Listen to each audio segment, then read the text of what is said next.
Morning light crept reluctantly through the cracked blinds of the apartment, illuminating the peeling paint on the walls and the sagging ceiling, stained by time and leaks. Sarah Mitchell sat at the edge of her worn-out bed, elbows resting on her knees, eyes fixed on a chipped coffee mug, half filled with lukewarm instant brew. The radiator behind her rattled softly, coughing heat with an irregular sputter, the only sound breaking the silence that had hung in the apartment for what felt like years. A collection of faded postcards lay scattered across the small table nearby, the last relics from her late father, a man who had always kept his past locked away. Beside them, a photograph of Sarah with her two daughters and her late husband, Robert. The apartment was barely furnished, a rusted metal bed frame, the small round table in the corner, two mismatched chairs, and a bookshelf that now stood empty except for a box of press clippings from her career. The phone rang, its harsh tone cutting through the morning stillness. Sarah hesitated, then reached for it, her journalist's instinct still sharp despite everything. "Ms. Mitchell," a deep voice, unfamiliar. "This is Michael Bishop from the Historical Railroad Preservation Society. We've found it, the Pullman car your father mentioned in his will. It's being sold for $700 in West Virginia. But there's a complication. There are other interested parties. You have 48 hours before it goes to auction." Sarah's gaze drifted to the stack of unpaid bills on the table, then back to the family photograph. Her hand tightened around a worn piece of paper with her father's handwriting. "When you find the train car, you'll understand why I had to keep my silence all these years." The morning sunlight filtered through the dust-speckled windows of the West Virginia scrapyard, casting long shadows across the rows of rusting metal and forgotten machinery. Sarah Mitchell stood at the entrance, her worn leather jacket pulled tight against the autumn chill, a notebook clutched in one hand, an old habit from her reporting days. The yard was a graveyard of industrial America, tractors with weeds growing through their engines, pickup trucks resting on tireless rims, twisted metal from a bygone era when American steel ruled the world. At 52, Sarah carried herself with the practiced observation of someone who had spent decades interviewing reluctant sources and piecing together community histories. Her dark hair, streaked with silver, was pulled back in a practical ponytail, and fine lines framed eyes that missed very little. 25 years as an investigative journalist specializing in local history had taught her that every object had a story, and some were worth uncovering. "You the lady from Virginia?" The yard manager approached, wiping grease-stained hands on faded overalls. Carl Whitman, 60-something, with a face weathered by decades of outdoor work. "Came about the train car?" Sarah nodded. "Sarah Mitchell, we spoke on the phone." Right. Not many folks interested in these old relics nowadays." He gestured for her to follow. "It's way in the back. Been sitting here since '89 when the B&O sold off some of their obsolete stock. Previous owner had plans to restore it, but," he shrugged, "most folks got more dreams than dollars." They navigated through narrow passages between towering piles of scrap metal, the ground uneven beneath their feet. Sarah's mind raced with the improbability of it all, chasing down a train car mentioned in her father's will, spending money she didn't have based on a cryptic note, and a lifetime of unanswered questions. "There she is," Carl said finally, pointing ahead. The Pullman car loomed before them, a ghost from another era. 85 feet of weathered steel and wood, its once elegant lines now broken by rust and decay. The windows were mostly broken, the green exterior paint faded to a dull patina, peeling away in large sheets. Bold letters, barely visible through decades of grime, spelled out "Silver Whisper" along its side. Despite its condition, there was something dignified about it, like an old soldier still standing at attention. "Pullman Standard, 1927, Carl said. "One of them luxury sleepers for the cross-country routes. Ain't pretty now, but she was something in her day." Sarah approached slowly, placing a hand against the cold metal exterior. Something about this particular car had been important enough for her father to specify it in his will. James Thompson had been many things: distant, secretive, a man of few words, but never sentimental, and certainly never wasteful. "You sure about this purchase, ma'am?" Carl asked, scratching his beard. "Gonna cost a fortune to move it, let alone fix it up." I'm sure, Sarah replied, though she was anything but. Her journalist's salary from the local paper barely covered the mortgage and her younger daughter's college tuition. The medical bills from Robert's cancer treatment had depleted their savings, and Emily, her older daughter, reminded her daily of their precarious financial situation. But the note her father had left, the promise that this train car held answers, was too compelling to ignore. Inside, the car was worse than the exterior suggested. Decades of neglect had taken their toll. The once luxurious sleeping compartments were gutted, the brass fixtures tarnished or missing entirely. Water damage had warped the wooden panels, and small animal nests occupied the corners. Broken glass crunched beneath Sarah's boots as she moved carefully through the narrow corridor. Previous owners started stripping it for parts, Carl explained, following behind her. Then just abandoned the project.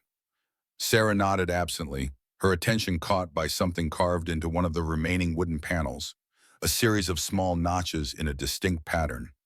Not random vandalism, but deliberate. Her fingers traced the marks, feeling their precision. You got 48 hours to decide, Carl reminded her. Got a fellow from a railroad museum in Pennsylvania interested too. I'll take it, Sarah said, surprising herself with the suddenness of her decision. I have the money with me. She'd emptied her modest savings account that morning, just enough for the purchase, but nowhere near enough for what would come next. Carl raised his eyebrows but nodded. Your call, lady. Got the paperwork in the office. As they walked back, Sarah glanced over her shoulder at the rusted relic. What secrets could possibly be worth her father's silence all those years? What could be so important about this particular train car that he would mention it specifically in his will, alongside the deed to the small plot of land he'd owned in the Virginia mountains? The transaction was completed with surprising efficiency. By noon, Sarah was the owner of 85 feet of rusted history and mounting questions. The next challenge loomed immediately: transportation. Johnson Heavy Transport can move a bit, Carl suggested, handing her a business card with a greasy fingerprint on the corner. They specialize in oversized loads. Won't be cheap, though. 2 phone calls and 1 painful conversation about costs later, Sarah had arranged for the car to be moved the following week. The estimate had made her stomach clench. Nearly every penny left from selling Robert's classic Mustang, the one possession she'd hoped to keep. The drive back to her apartment in Arlington was long and quiet, giving her too much time to question her decision. The practical voice in her head, which sounded suspiciously like her daughter Emily, cataloged all the reasons this was financial suicide. The other voice, the one that had driven her best investigative pieces, whispered that some stories needed to be pursued regardless of cost. Sarah's phone rang as she pulled into the apartment complex parking lot. Emily's name flashed on the screen. Hey, Em, Sarah answered, bracing herself. Mom, please tell me you didn't buy that train wreck. Emily's voice came through, sharp with worry and frustration. At 24, Emily had become the family's self-appointed financial guardian, a role she shouldn't have had to assume. How did you? Sophia told me. Mom, we can't afford this. The property tax on Grandpa's land is due next month, and the transmission in your car is making that noise again. And I know our financial situation, Emily, Sarah interrupted, more firmly than intended. She softened her tone. This is important. I can't explain why yet, but it is. More important than keeping a roof over our heads, than Sophia's tuition? The silence that followed was heavy with unspoken frustrations. Sarah closed her eyes, leaning her forehead against the steering wheel. We'll be fine, she said finally. I've taken a second freelance assignment with the Herald, and the community college wants me for another local history seminar. This is about Grandpa, isn't it? Emily's voice quieted. Mom, he was barely in your life. He missed your graduations, your wedding. He even missed Dad's funeral. The truth of this statement stung. James Thompson had been physically present, but emotionally absent throughout Sarah's childhood. Railroad work, he'd always claimed, routes that kept him away for weeks at a time. Even after retirement, he'd remained distant, living alone in that small cabin on his isolated property until his death 6 months ago. I need to understand, Em, Sarah said finally. There were reasons for the way he was. I think this train car might help explain them. Another silence, then a resigned sigh. Just Be careful, okay? We can't lose you too. The call ended, leaving Sarah with the familiar weight of guilt. She climbed the stairs to her third-floor apartment, each step a reminder of how much her life had contracted since Robert's death 2 years ago. The spacious suburban home traded for this cramped two-bedroom, the respected position at the Washington Chronicle abandoned for a local paper that could accommodate her need for flexible hours during Robert's illness. Inside, her younger daughter Sophia was at the kitchen table, laptop open, surrounded by textbooks. At 18, she had her mother's curiosity and her father's quiet determination. "You bought it?" Sophia asked, looking up expectantly. Sarah nodded, setting down her keys. "It's being transported next week." Sophia's face lit up. "To Grandpa's land? Can I see it when it arrives? I've been researching Pullman cars, and the history is fascinating. Did you know the Pullman Porters formed the first African-American labor union? Brotherhood of Sleeping Car Porters, founded in 1925. Despite her exhaustion, Sarah smiled. Sophia had inherited her journalistic instinct for research. "Yes, to Grandpa's land, and yes, you can see it." "Emily's freaking out, isn't she?" "Your sister is concerned, and rightly so," Sarah replied diplomatically.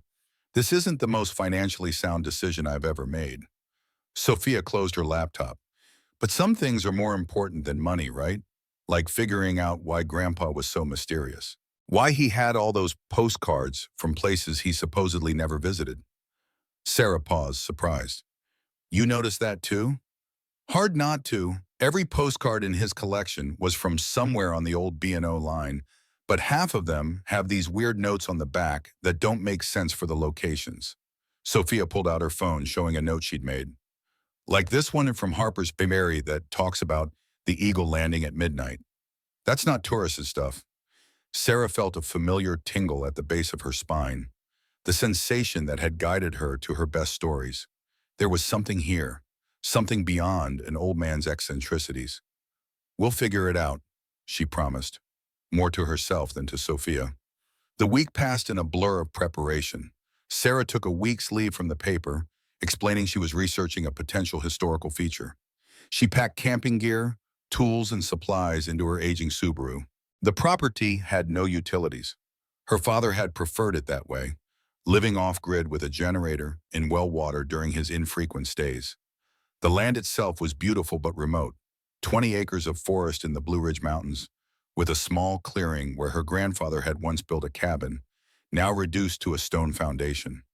The nearest neighbor was over a mile away, the closest town a 30-minute drive down winding mountain roads. Sarah arrived a day before the scheduled delivery, setting up a tent and organizing her supplies. The autumn air was crisp, the mountains painted in reds and golds. She walked the perimeter of the clearing, remembering the few childhood visits her father had permitted. He'd always seemed different here, more at ease, yet somehow more vigilant. "What were you hiding, Dad?" she asked aloud, her words carried away by the mountain breeze. The delivery the next day was a spectacle. The massive flatbed truck would barely navigate the narrow access road, forcing the driver to perform a series of precarious multi-point turns. The crane operator cursed creatively as he maneuvered the massive car into position on the small patch of level ground Sarah had designated. "Lady, this is the damnedest delivery I've ever made," the truck driver said, shaking his head as he handed her the paperwork to sign. "Most folks want these things near roads, railways, something. Not in the middle of nowhere." By late afternoon, the workers had departed, leaving Sarah alone with 85 feet of rusted history. The Pullman car looked both out of place and strangely at home among the trees, like a modern archaeological find, a relic of American industrial might deposited in the wilderness. Sarah approached it slowly, taking in the enormity of the task ahead. The transportation costs had been even higher than estimated due to the difficult access. Her financial cushion was now paper-thin, and the practical challenges were daunting. No electricity, no running water, limited tools, and winter approaching. "One step at a time," she murmured, pulling on work gloves and grabbing a crowbar from her supplies. The first task was securing the doors and windows against the elements and wildlife. Most of the glass was gone, but Sarah had brought heavy plastic sheeting to cover the openings. The sliding doors were stuck with decades of rust, requiring hours of careful work with the crowbar and lubricating oil to make them operational again. As daylight faded, Sarah set up battery-powered lanterns inside the car and continued working. The interior was a disaster of rotted upholstery, broken fixtures, and accumulated debris. She began methodically clearing out the trash, sorting what could potentially be salvaged from what was beyond saving. In one of the former sleeping compartments, she found an old newspaper wedged behind a damaged panel, the Baltimore Sun, dated August 1962. The headline announced increased tensions between the U.S. and the Soviet Union. Sarah set it aside carefully, making a mental note to preserve it. By midnight, exhaustion forced her to stop. She retreated to her tent, muscles aching from unaccustomed labor, mind spinning with questions. Sleep came fitfully, punctuated by strange dreams of trains moving through darkness, carrying shadowy passengers. Morning brought a visitor. Sarah was sorting through debris outside the train car when she heard the crunch of tires on the gravel access road. A dusty pickup truck appeared, moving slowly into the clearing. Sarah straightened, instantly alert. The property was well off the main road, with no reason for anyone to accidentally turn in.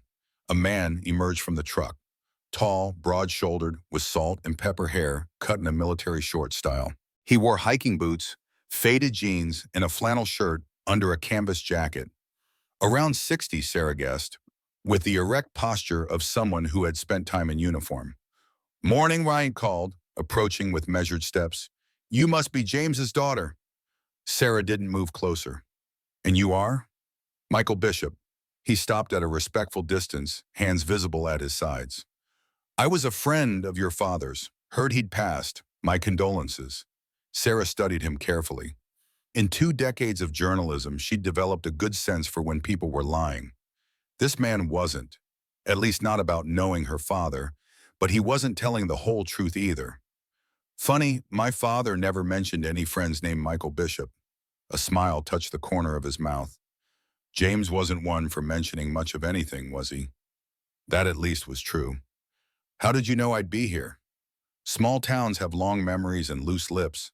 Heard someone was moving an old Pullman car up to James Thompson's property. Wasn't hard to figure who it might be." His eyes moved past her to the train car, and something flickered across his face. Recognition, and something more complex. "That's it, isn't it?" he asked quietly. The silver whisper. The hairs on Sarah's arms rose. The name had been barely visible under decades of grime. He couldn't have read it from where he stood. "What do you want, Mr. Bishop?" He returned his attention to her. "To help, if you'll let me. That car, it has history. Important history." "What kind of history?" "The kind your father protected for decades." He reached slowly into his jacket pocket and removed a business card, offering it to her. "I'm with the Historical Railroad Preservation Society now. Retired from other work." Sarah didn't take the card. "What other work?" "The kind that intersected with your father's activities during the Cold War." His expression remained neutral, but his eyes were assessing her reaction. "My father was a railroad worker," Sarah replied flatly. "B&O line, 37 years. Bishop nodded. "Yes, he was. And that was the perfect cover for his other responsibilities." The implication hung in the air between them. Sarah felt a sudden chill that had nothing to do with the morning temperature. "I think you should leave, Mr. Bishop." He studied her for a moment, then nodded. He placed the card on the hood of her car. "Your father was a hero, Miss Mitchell. The quiet kind that never gets parades or medals. When you're ready to talk, call that number, day or night." He turned to go, then paused. "And be careful with that car. You might not be the only one looking for it." Sarah watched him drive away, mind racing. The encounter had raised more questions than answers. Her father involved in Cold War activities? It seemed absurd. James Thompson had been a railroad man, taciturn and solitary. Not a spy or whatever Bishop was implying. Yet something in Bishop's words had resonated with old questions. Her father's unexplained absences, his reluctance to discuss his work beyond the most basic details, the strange collection of postcards with cryptic notes. Sarah returned to the train car with renewed determination. If there were secrets here, she would find them. She began a more systematic examination, tapping walls for hollow spaces, checking floorboards for signs of compartments. In what had once been the dining section, she found it. a section of flooring that sounded different when struck. The boards were warped from water damage, but after an hour of careful work with a pry bar, they came loose. Beneath was a small space, and inside, a metal box roughly the size of a cigar container, sealed against the elements with what looked like wax. Sarah's hands trembled slightly as she lifted it out. The box was heavy for its size, with no visible opening mechanism. She carried it outside where the light was better, examining it from all angles. Finally, she spotted it, a small indentation on one end, almost invisible unless you knew to look for it. When pressed, a hidden catch released, and the lid opened with a soft click. Inside, nestled in velvet lining gone stiff with age, lay 3 items: a small leather-bound book, a brass key with an unusual bit pattern, and a photograph. Sarah lifted the photograph carefully. It showed her father, much younger, standing beside the very same train car, freshly painted in its B&O livery. He wore a railroad uniform and stood straight-backed, serious. Beside him was another man in an army dress uniform with captain's bars, both of them shaking hands in what appeared to be a formal moment. The back of the photograph bore a single line in her father's neat handwriting: Operation Whistle Track, First Run, May God Protect Us All, July 1962. The leather book proved to be a journal, its pages filled with her father's distinctive script. Sarah opened to a random entry: October 18, 1962. Cuban situation worsening. Special cargo moved tonight via alternative route. Diplomatic pouch contents transferred successfully at Harper's Ferry Junction. The Eagle has returned to nest with valuable reconnaissance. Highball code confirmed for Northern Quarter transit. Kremlin movements suggest heightened alert status. God help us if this goes sideways. Sarah felt a cold weight settling in her stomach. This wasn't the journal of a simple railroad worker. The Cuban Missile Crisis, one of the closest calls of the entire Cold War, played out in terse, coded language in her father's hand. She flipped through more pages, finding similar entries spanning years, all written in the same blend of railroad terminology and what appeared to be intelligence jargon. Names appeared occasionally, mostly code names like Bluebird, Nightingale, and Switchman. But one real name appeared several times: Captain Michael Bishop, U.S. Army Intelligence. Sarah sat back against the train car's metal exterior, mind reeling. The man who had visited this morning wasn't just someone who had known her father. He had worked with him in some capacity related to intelligence operations. Operations that had somehow involved this very train car. The brass key remained a mystery, too large for a typical lock, with an unusual bit pattern that suggested a specialized mechanism. Sarah turned it over in her hand, noting the small symbol stamped into the metal: an eagle with outstretched wings, clutching what appeared to be a signal lantern rather than the traditional arrows. She was still examining it when she heard another vehicle approaching. Quickly, she returned the journal and key to the box, sliding it under the train car out of sight. The photograph she slipped into her jacket pocket. This time, the vehicle was a county sheriff's cruiser. It stopped at the edge of the clearing, and a uniformed officer stepped out. Late 50s, barrel-chested, with a gray mustache and the weathered complexion of someone who spent most of his time outdoors. "Afternoon," he called, approaching with one hand resting casually near his holster. "Sheriff Dan Harper, mind if I ask what you're doing up here?" Sarah straightened, brushing dirt from her jeans. "Sarah Mitchell, I own this property. Inherited it from my father, James Thompson." Recognition flickered in the sheriff's eyes. "Thompson's girl? Haven't seen you around these parts in years." "Been away," Sarah replied simply. "Working in Arlington." Harper nodded, his gaze moving to the train car. "Quite a project you've got here. Folks in town are talking. Not every day someone drops a full-size Pullman car in the middle of the woods." "It was mentioned in my father's will," Sarah explained. "I'm restoring it. Gonna be a big job for one person." His tone was conversational, but his eyes were assessing her carefully, especially with winter coming on. "I'm aware of the challenges." The sheriff nodded slowly. "Thompson was a private man, kept to himself mostly, but always cordial, paid his taxes on time." He seemed to be weighing his next words. "Had some unusual visitors sometimes. Government types, I figured. Never asked. Not my business." Sarah felt her pulse quicken. Government types? Men in suits, official vehicles, back in the 60s and 70s mainly, though they still came occasionally even after he retired. Harper shrugged. A lot of strange things happened around here during the Cold War.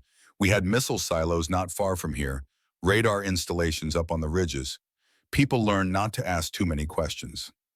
I see. Sarah decided to take a chance. Did you ever meet someone named Michael Bishop? He claims he knew my father. Something guarded came into the sheriff's expression. Name doesn't ring a bell. The response came too quickly, too smoothly. He was lying. Well, if you do remember anything about him, I'd appreciate knowing. I'm trying to piece together some family history. Harper nodded. Will do. Listen, Ms. Mitchell, word of friendly advice. These mountains have long memories and old secrets. Sometimes those secrets are best left buried. He tipped his hat. You need anything? Town's about 30 minutes down the mountain. We've got a hardware store, grocery, medical clinic, not much else. Thank you, Sheriff. As he turned to go, he added casually, by the way, there's been reports of trespassers in this area recently. Probably just hikers off the trail, but you might want to be careful. Got a cell phone? Sarah nodded. Reception's spotty up here, but might work from the ridge. My number's easy to remember. Just dial the station and ask for me. He handed her a card. Lock your car, and if you have something more substantial than a crowbar for protection, might be good to keep it handy. The implication wasn't subtle. Sarah wondered if the warning was genuine concern or something else. I'll keep that in mind. After the sheriff departed, Sarah retrieved the metal box and brought it inside the train car. The daylight was fading, and she set up the battery lanterns again, creating a small pool of light in what had once been the observation section of the car. She opened the journal again, this time starting from the beginning. The first entry was dated June 15, 1962. Today I was approached by two men claiming to be from the Department of Defense, Captain Michael Bishop and a civilian who identified himself only as Mr. Gray. They knew things about my military service during the war that aren't in the public record. They asked if I would be willing to serve my country again in a different capacity. The request is extraordinary. They want to use the Silver Whisper as part of what they call a secure transportation network for sensitive personnel and materials. The car would remain on active B&O routes, but with certain modifications and under my personal supervision as conductor. I asked why they wouldn't simply use military transport. Bishop explained that Soviet intelligence watches military movements too closely. Commercial rail traffic, however, is below their notice. Hiding in plain sight were his words. I have agreed to meet them again tomorrow to discuss details. May God forgive me if I am making a mistake. But with tensions as they are with the Russians, how can I refuse? Sarah continued reading, absorbing the extraordinary narrative that unfolded. Her father, a World War II veteran turned railroad man, had been recruited into what appeared to be a covert intelligence operation, using the commercial rail network to transport people, documents, and materials without attracting Soviet attention. The Silver Whisper had been modified with hidden compartments, specialized communications equipment, and what her father described as certain defensive measures. Its regular route along the B&O line had provided cover for countless operations spanning the most dangerous years of the Cold War. Her father's role had been crucial. As the conductor, he controlled access to the car and maintained its cover as a regular Pullman sleeper while facilitating its covert functions. The postcards, Sarah realized, had been part of the communication system. Seemingly innocent tourist souvenirs with coded messages about meeting points, schedules, and operatives. As night fell completely, Sarah became aware of how exposed she was. The battery lanterns created bright targets in the otherwise dark forest.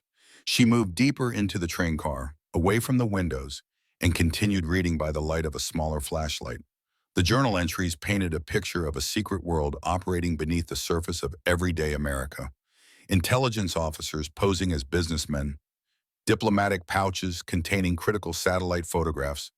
Even Soviet defectors moved across the country in hidden compartments while their former handlers searched for them. One name appeared with increasing frequency in the later entries, Nightingale. From the context, Sarah gathered this was a highly placed source within the Soviet system, someone providing critical intelligence that, according to her father, may have saved us all during Able Archer. Sarah frowned, trying to place the reference. Able Archer, a NATO exercise in 1983, if she remembered correctly. Something that had nearly triggered a nuclear confrontation because the Soviets had misinterpreted it as preparation for a first strike. A twig snapped outside, the sound sharp in the night silence. Sarah froze, extinguishing her flashlight immediately.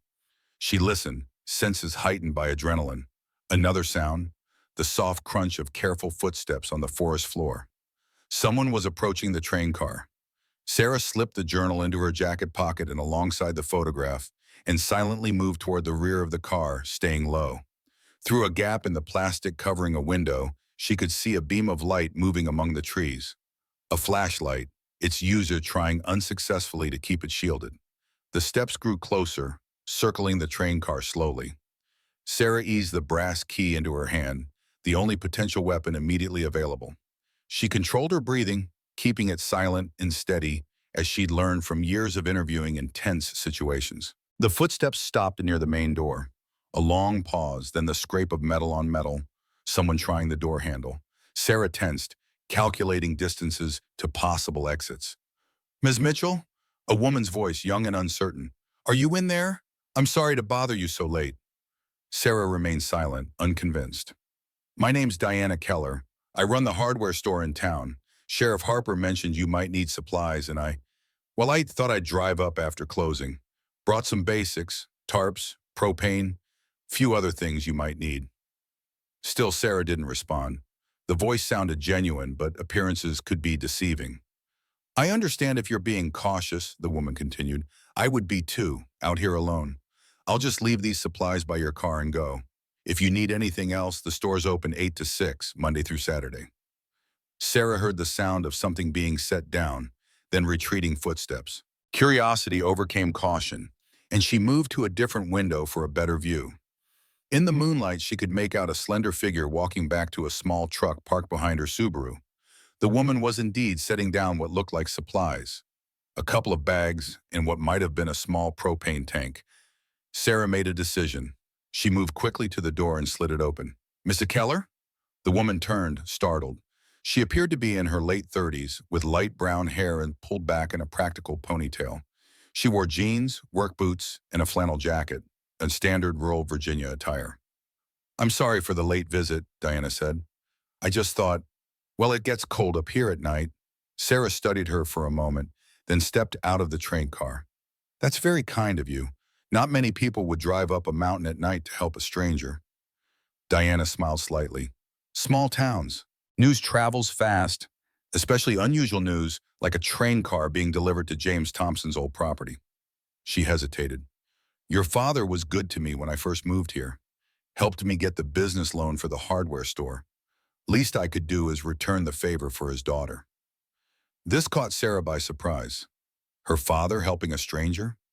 It didn't fit with the distant man she'd known. "He helped you? How did you know him?" Diana glanced down. "My husband was military. He didn't come back from a deployment. Your father somehow knew about it before the official notification. He showed up at my door one day, said he'd heard I was struggling, and offered to co-sign a loan. Never asked for anything in return." The story raised more questions than it answered, but Sarah sensed no deception from the woman. "Thank you for the supplies. What do I owe you?" Diana waved this off. "Consider it store credit. You'll need plenty more before that project is done." She nodded toward the train car. "Mind if I ask why? It's a long way to bring something like that just for restoration."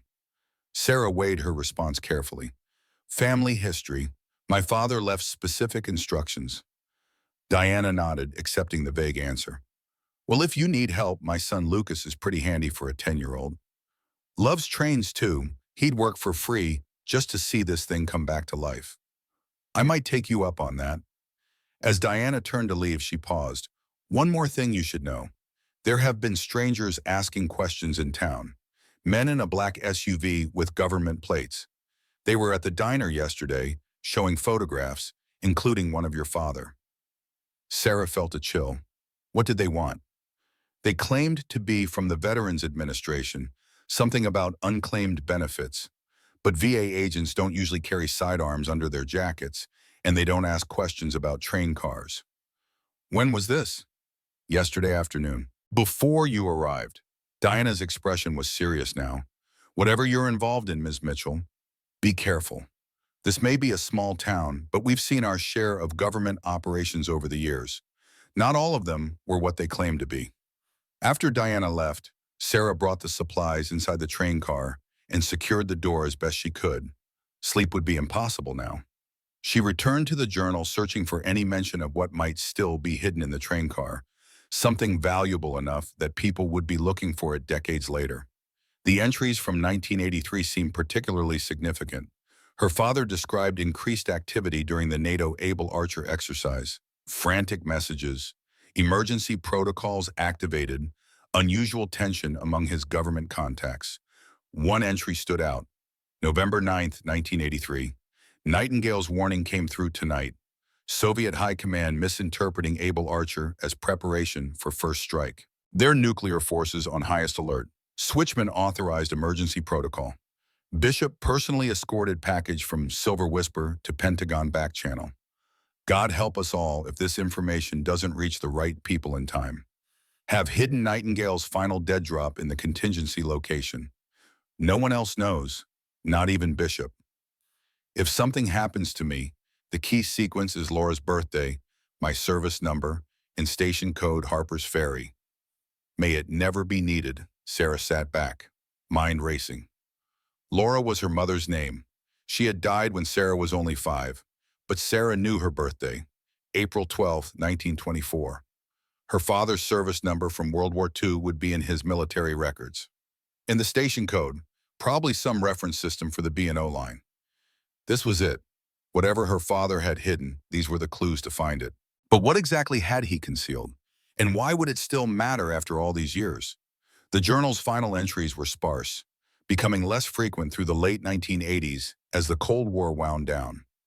The last entry was dated December 26, 1991, the day the Soviet Union officially dissolved. It's over. The great shadow we lived under for nearly half a century has lifted. Bishop called today to inform me that Operation Whistletrack is being officially decommissioned. The Silver Whisper will be sold off with other obsolete stock. My service is concluded. I asked about Nightingale. He said only, ghosts never rest. I pressed about the final dead drop, but he seemed unaware of its existence. Perhaps that's for the best. Some secrets should remain buried unless absolutely needed. I have done my duty. I have kept my silence. I have sacrificed more than they will ever know. My marriage, my relationship with my daughter. Laura's final years spent alone while I moved priority packages across the country, all for country and duty. If you are reading this, Sarah, and somehow I suspect you might one day, know that I made choices I believed necessary. Whether they were right choices, history will judge. The key is yours now. Use it only if you must. Sarah closed the journal, tears stinging her eyes. For the first time, she had a glimpse of her father's inner thoughts, his regrets, his sense of duty. The distance she had felt from him her entire life had been part of his cover, a deliberate choice made in service to a greater purpose. Outside, the night had deepened. The forest was alive with small sounds, the rustle of nocturnal animals, the whisper of wind through pine needles. Sarah moved to the window, looking out at the stars visible through breaks in the canopy. The same stars her father had gazed upon from this very spot, carrying the weight of secrets she was only beginning to understand. A new sound broke the natural chorus, the distinctive crunch of tires on the gravel access road. Sarah tensed, extinguishing all lights immediately. This was no friendly visitor bringing supplies. No one should be coming up this remote road at, she checked her watch, 2:17 in the morning. She moved quickly, gathering the journal, key, and photograph, securing them in an inside pocket of her jacket. The metal box she hid beneath a loose floorboard. Then she slipped out the rear door of the train car, staying low and in the shadows. 2 vehicles emerged into the clearing, headlights off, moving slowly. Black SUVs with government plates, just as Diana had described. They parked facing the train car, and 4 men emerged, all in dark clothing, moving with the coordinated precision of military training. Perimeter secure, one of them said quietly into a radio. Target vehicle located, no signs of the subject. Sarah pressed herself against the rear of the train car, heart pounding. These weren't VA representatives or historical preservation experts.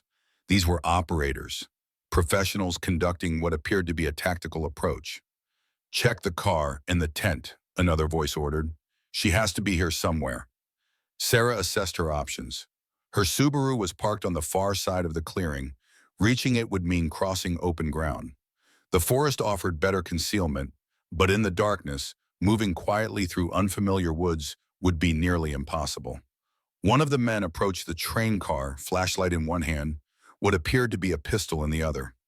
Sarah froze, barely breathing, as he moved along the side, checking windows. If he continued around to the back, he would find her within seconds. A sudden distraction came from an unexpected source. A vehicle's headlights appeared on the access road, approaching rapidly. The men turned, startled by the interruption. "We've got company," one hissed. "Protocol Alpha, now!" The four men retreated to their vehicles as the newcomers' headlights illuminated the clearing. Sarah recognized the dusty pickup truck. Michael Bishop had returned, his timing suspiciously perfect.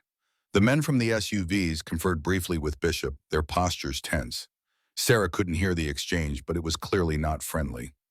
After a minute, the SUVs backed out and departed, leaving Bishop alone in the clearing. "Sarah," he called out, "I know you're here somewhere. It's safe to come out now. Those men won't return tonight." Sarah remained silent, unwilling to reveal her position. Bishop was connected to all of this somehow, but she didn't know if he was an ally or another threat. "Your father would have told you to trust me," Bishop continued, walking slowly toward the train car. "He and I served together for over 20 years. Operation Whistletrack was our joint creation." Still, Sarah didn't respond. Bishop sighed audibly. "Those men were from a special division of counterintelligence. They believe your father may have hidden classified material here. Material that could still compromise ongoing operations. They're not wrong, but their intentions aren't necessarily aligned with your father's wishes." He stopped near the front of the train car. "The journal explains some of it, I imagine, but not everything. There are layers to this, Sarah. Wheels within wheels. Your father was protecting something more valuable than documents or codes. He was protecting a person, someone who saved countless lives." This matched what Sarah had read about Nightingale, but she still hesitated to reveal herself. "I'll be at the Ridge Road Diner tomorrow at noon," Bishop said finally. "Come if you want to know the full story. Come if you want to understand why your father lived the life he did." He turned to go, then added, "And Sarah, don't try to find the hiding place yet. Not until you know who to trust. The key is only part of the sequence." After Bishop's departure, Sarah waited a full hour before returning to her tent. Sleep was impossible now. Her mind raced with questions, theories, implications. By dawn, she had reached a decision. She would meet Bishop, but on her terms, not his. She spent the morning securing the train car as best she could, hiding the metal box and journal in a more remote location away from the clearing. The brass key she kept with her, along with the photograph. Then she drove into town, arriving at the Ridge Road Diner 30 minutes before the appointed meeting time. The diner was a classic small-town establishment. Vinyl booths, formica countertops, the smell of coffee and bacon grease permeating everything. Sarah chose a seat near the back, with a clear view of both the entrance and the parking lot. She ordered coffee from a waitress whose name tag identified her as Darlene, then settled in to wait. Bishop arrived precisely at noon, scanning the diner before spotting her. He approached casually, sliding into the booth across from her. "You came," he said, a note of approval in his voice. "James would be proud. You have his caution, but also his courage." "Let's skip the flattery," Sarah replied. "I want answers, not compliments." Bishop smiled slightly. "Direct too.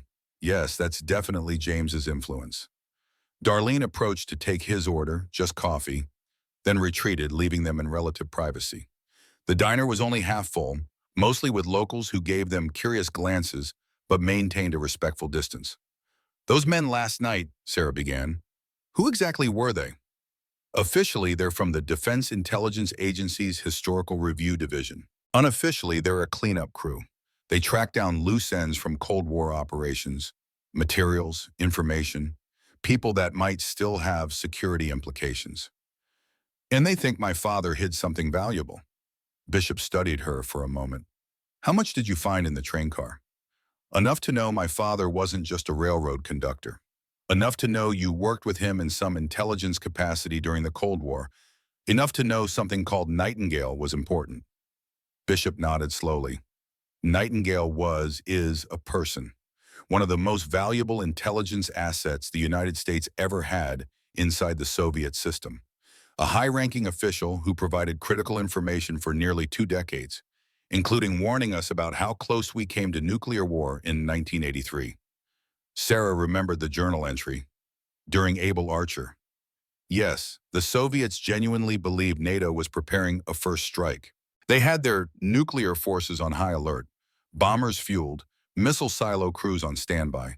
Nightingale risked everything to get us that information, allowing us to de-escalate before catastrophe struck. And this person's identity was somehow connected to my father's train car? Bishop leaned forward, lowering his voice. The Silver Whisper wasn't just a conveyance for information, Sarah. It was an escape route. Your father and I modified that car with a hidden compartment, a secure space where a person could remain concealed for days if necessary. Nightingale used it several times for meetings, dead drops, and once for an emergency extraction when we thought their cover was blown. The pieces were starting to come together. And now, decades later, someone is still interested in Nightingale's identity. Yes, when the Soviet Union collapsed, many KGB records were sealed or destroyed. Nightingale's identity remained protected. But now, with Russian intelligence services resurgent and looking to settle old scores, there's renewed interest in identifying Cold War traitors. Why would my father hide something about Nightingale in the train car after all these years? Bishop's expression grew more serious. Your father and I had a fundamental disagreement toward the end of the operation. I believed all materials related to Nightingale should be turned over to the agency and handled through official channels. Your father, he hesitated. Your father didn't trust the official channels. He believed there were leaks, possible double agents within our own system. Was he right? Possibly. There were some operations that were compromised in ways that suggested internal betrayal. Nothing was ever proven. Sarah considered this. So my father hid something, evidence, documents, maybe Nightingale's true identity, somewhere in or connected to that train car. Yes. And he left the means to find it to you, not to me or the agency. That's why those men are interested in you now. They believe you have the key, literally or figuratively, to finding what your father concealed. Do you work for them? Bishop shook his head. I'm retired, officially. I consult occasionally, but I'm not part of that unit. My interest is personal. Your father was my friend despite our disagreements, and Nightingale was someone I promised to protect. Is Nightingale still alive? As far as I know, yes, living quietly under a new identity. But if their true name were revealed, even now, it would mean a death sentence. The Russians don't forget, and they don't forgive what they consider treason. Sarah processed this information, weighing it against what she'd read in the journal. Bishop's account aligned with her father's writings, but there could still be aspects he wasn't sharing. Those men, will they be back? Count on it. They're under pressure from above to resolve all outstanding Cold War intelligence vulnerabilities. Your father's hidden cache represents a significant loose end. What do they want with it? If it's just about protecting Nightingale's identity, aren't they on the same side you claim to be? Bishop's hesitation was brief but noticeable. In theory, yes. In practice, agencies have agendas within agendas. Some people believe Nightingale had access to information beyond what was officially reported, information that might be embarrassing to certain American officials if it came to light. So this isn't just about protecting a former spy, it's about protecting reputations. Politics and intelligence are always intertwined, Sarah, always have been. She considered her next question carefully. Why did my father involve me in this? Why mention the train car in his will, knowing it would lead me down this path? Bishop's expression softened slightly.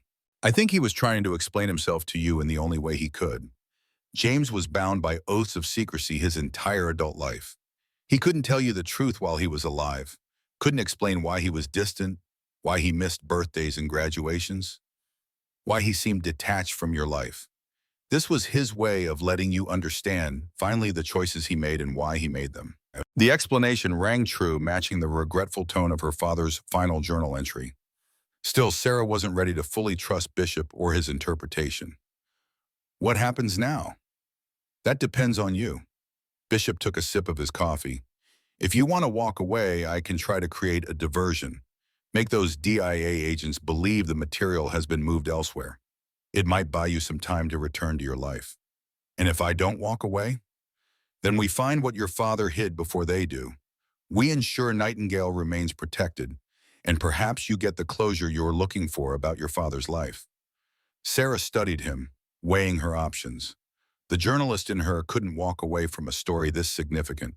The daughter in her needed to understand her father's choices, and some deeper sense of duty, perhaps inherited from James Thompson himself, wouldn't allow her to simply abandon something he had considered important enough to protect even after death. I need time to think, she said finally. Bishop nodded. Understandable, but don't take too long. Those men will return with reinforcements and probably a warrant next time. He stood, placing money on the table for the coffee. Whatever you decide, be careful who you trust in town. Cold War operations ran deep in these mountains. Old loyalties and old betrayals might still be active. After Bishop left, Sarah remained at the diner, turning over everything she had learned. The waitress refilled her coffee cup without asking, studying her with open curiosity. "You're Thompson's girl, aren't you?" Darlene asked finally. Got his eyes. Sarah looked up, surprised. "You knew my father?" "Honey, everybody knew James. Not that he knew us back, mind you. Man kept to himself something fierce. But he'd come in here every few weeks for the meatloaf special. Always sat at that corner's table, back to the wall, facing the door." She nodded toward a table by the window. "Military habit, I always figured. Did he ever come in with anyone? Friends? Colleagues?" Darlene considered this. "Now and then, men in suits mostly, looking out of place as penguins in the desert. And that fella you were just talking to, he came around sometimes." "Anyone else? Anyone unusual?" The waitress glanced around, then lowered her voice. "There was one. Foreign gentleman, I think. Only saw him twice, maybe 3 times over the years. Distinguished looking, with an accent I couldn't place. Your daddy treated him different, more careful-like, almost protective. Last time would have been, oh, must be 20 years ago now." Sarah felt a tingle of recognition. Could that have been Nightingale? A foreign agent meeting his American handler in this unremarkable diner in rural Virginia? "Thank you," she said, leaving a generous tip as she stood to go. "That helps." "One more thing," Darlene called as Sarah reached the door. "Sheriff's been asking about you this morning. Seemed mighty interested in who you've been talking to." The warning was clear. Sarah nodded her thanks and stepped outside, immediately scanning the street for any sign of surveillance. Nothing obvious, no black SUVs, no men in suits, but the feeling of being watched prickled at the back of her neck. She drove back toward the property, mind racing. The journal, the brass key, her father's cryptic clue about Laura's birthday, my service number, and station code Harper's Ferry. These were the elements of the puzzle. But how did they fit together? What exactly was she looking for? As she turned onto the gravel access road, Sarah noticed fresh tire tracks, wider than her Subaru's, different tread pattern than Bishop's truck. Someone had been here while she was in town. She slowed, approaching the clearing cautiously. The train car appeared undisturbed, but her tent had been searched, the contents strewn about carelessly. The metal box was safe in its new hiding place, but the message was clear. The pressure was escalating. Sarah parked and approached the train car slowly, checking for signs of entry. The plastic over the windows was intact, the door still secured as she had left it. Inside, however, she immediately sensed something was different. The debris she had cleared had been disturbed, floorboards lifted and replaced, walls tapped for hollow spaces. They were looking for something specific, something they believed was hidden within the structure of the car itself. The brass key she carried suddenly felt heavier in her pocket. Sarah returned to her car and retrieved her laptop. There was no internet connection here, but she had downloaded some research materials before leaving Arlington. She searched for information about Pullman cars, particularly the Silver Whispers model. The schematics showed the standard layout, but her father's journal had mentioned modifications. Those changes wouldn't appear in any public documentation. Next, she researched B&O station codes, finding that Harper's Ferry had been designated HF42 in the system.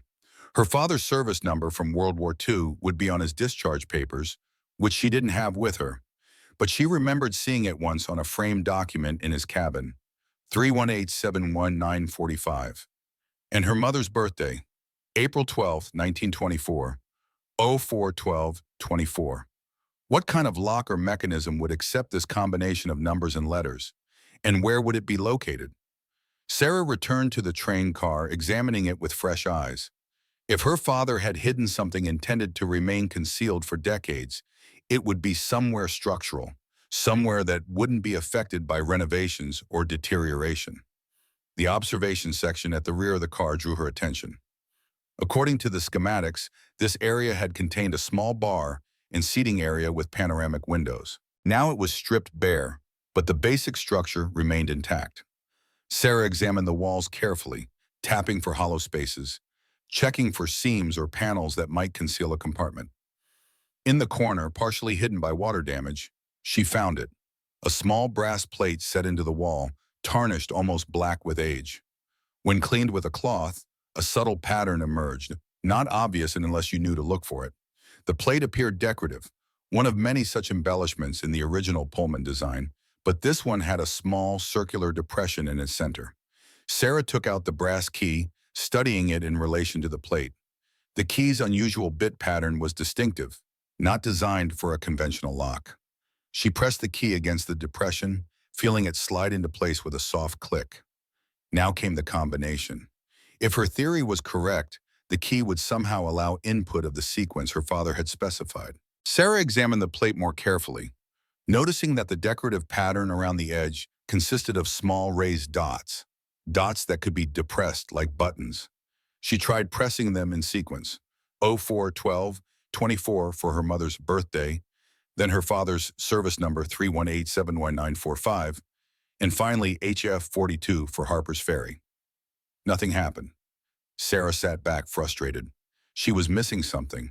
She reviewed her father's exact words from the journal. Laura's birthday, my service number, and station code Harper's Ferry. What if the sequence wasn't what mattered, but the numbers themselves? She tried again, this time treating the entire sequence as a single code, pressing each digit or letter in order. Still nothing. Then she noticed something. The decorative pattern wasn't just dots. It was a circle of symbols, numbers 09, letters AZ, and what appeared to be railroad signal symbols. Not buttons to be pressed, but a dial system. The key wasn't just for access, it was the control mechanism. Sarah inserted the key again and tried turning it. It rotated smoothly, allowing her to align the central pointer with each symbol in sequence. She input her mother's birthday, her father's service number, and the Harper's Ferry code. When the final character was entered, a soft click came from behind the wall. A seam appeared in what had seemed to be solid paneling, revealing a narrow compartment about 2 feet square. Inside was a metal document tube, sealed against the elements in a small leather case. Sarah's hands trembled slightly as she removed both items. The document tube opened with a twist, revealing a roll of papers inside, what appeared to be technical documents, photographs, and handwritten notes. The leather case contained a small recording device, outdated technology from the 1980s, with a single microcassette still inside. She examined the documents first. Most were in Russian, with English translations clipped to them, intelligence reports, personnel files with photographs, and what appeared to be schematics of military installations. The handwriting on the translations matched her father's. One file in particular seemed to be the centerpiece, a dossier labeled Nightingale in Cyrillic, containing a photograph of a distinguished-looking man in his 50s wearing a Soviet military uniform with general stars. The face was vaguely familiar, though Sarah couldn't place it. She flipped through the accompanying documents, finding references to Valentin Dmitrievich Sokolov, a high-ranking official in the Soviet Strategic Rocket Forces. According to the file, Sokolov had been providing intelligence to the Americans since 1967, motivated by growing concerns about the Soviet leadership's willingness to risk nuclear confrontation. The most recent documents detailed Sokolov's extraction from Moscow in 1984, followed by his relocation to the United States under a new identity. The final page was a handwritten note in English. To whoever finds this, the man known as Nightingale saved millions of lives by warning us of the danger during Able Archer. He sacrificed everything, his country, his position, his identity. We promised him protection. Some promises transcend politics and time. If you are reading this, the promise has been broken or is in danger. Find him. The last page contains coordinates to his location as of 992. Whether he is still there, I cannot say. James Thompson, Operation Whistle Track. Sarah turned to the final page. It contained nothing but a string of numbers that appeared to be latitude and longitude coordinates. Wherever they pointed, that was likely where her father had last known Nightingale or Sokolov to be living. The recording device was next. It was an old Sony microcassette recorder, standard issue for field agents in the 1980s. The batteries were long dead, but the device itself seemed intact. Sarah would need to find replacement batteries to hear whatever was on the tape. She carefully repacked everything and closed the hidden compartment. The documents were explosive. Proof of a high-level Soviet defector whose existence had apparently been kept secret even within American intelligence circles. No wonder both Bishop and the DIA agents were interested. If Sokolov was still alive, these documents could put him at risk, especially given the resurgent Russian intelligence services Bishop had mentioned. Sarah needed to think, to plan her next move carefully. She couldn't trust Bishop completely, not yet. The DIA agents were clearly not allies. Sheriff Harper was an unknown quantity, and Diana Keller, her connection to Sarah's father, suggested there might be more to her story as well. The sound of an approaching vehicle interrupted her thoughts. Sarah quickly secured the document tube and recorder in her backpack and stepped outside. A battered pickup truck was coming up the access road. Diana's truck. The hardware store owner waved as she parked beside Sarah's Subaru. "Thought you might need more supplies," Diana called as she climbed out. "And I brought reinforcements." She gestured to the boy who jumped down from the passenger side. About 10 years old, sandy-haired, with an expression of barely contained excitement. "This is Lucas," Diana said, "railroad enthusiast and self-proclaimed restoration expert." "Mom," the boy protested, clearly embarrassed by the introduction. Sarah managed a smile despite her tension. "Nice to meet you, Lucas. I could definitely use an expert's opinion." The boy's face lit up. "Is it really a Pullman? Can I see inside?" "Lucas," Diana cautioned. "Manners." "It's fine," Sarah said. "Come on in. Just watch your step. It's pretty rough in there." Lucas approached the train car with reverence, taking in every detail. "Silver Whisper," he read from the faded lettering. "That's a Series 8500 sleeper built in 1927. They only made 12 of them with the corner observation lounge." He looked up at Sarah, eyes wide. "This is crazy rare." Sarah blinked, surprised by the boy's specific knowledge. "You really know your trains." He shrugged. "My grandpa working for B&O.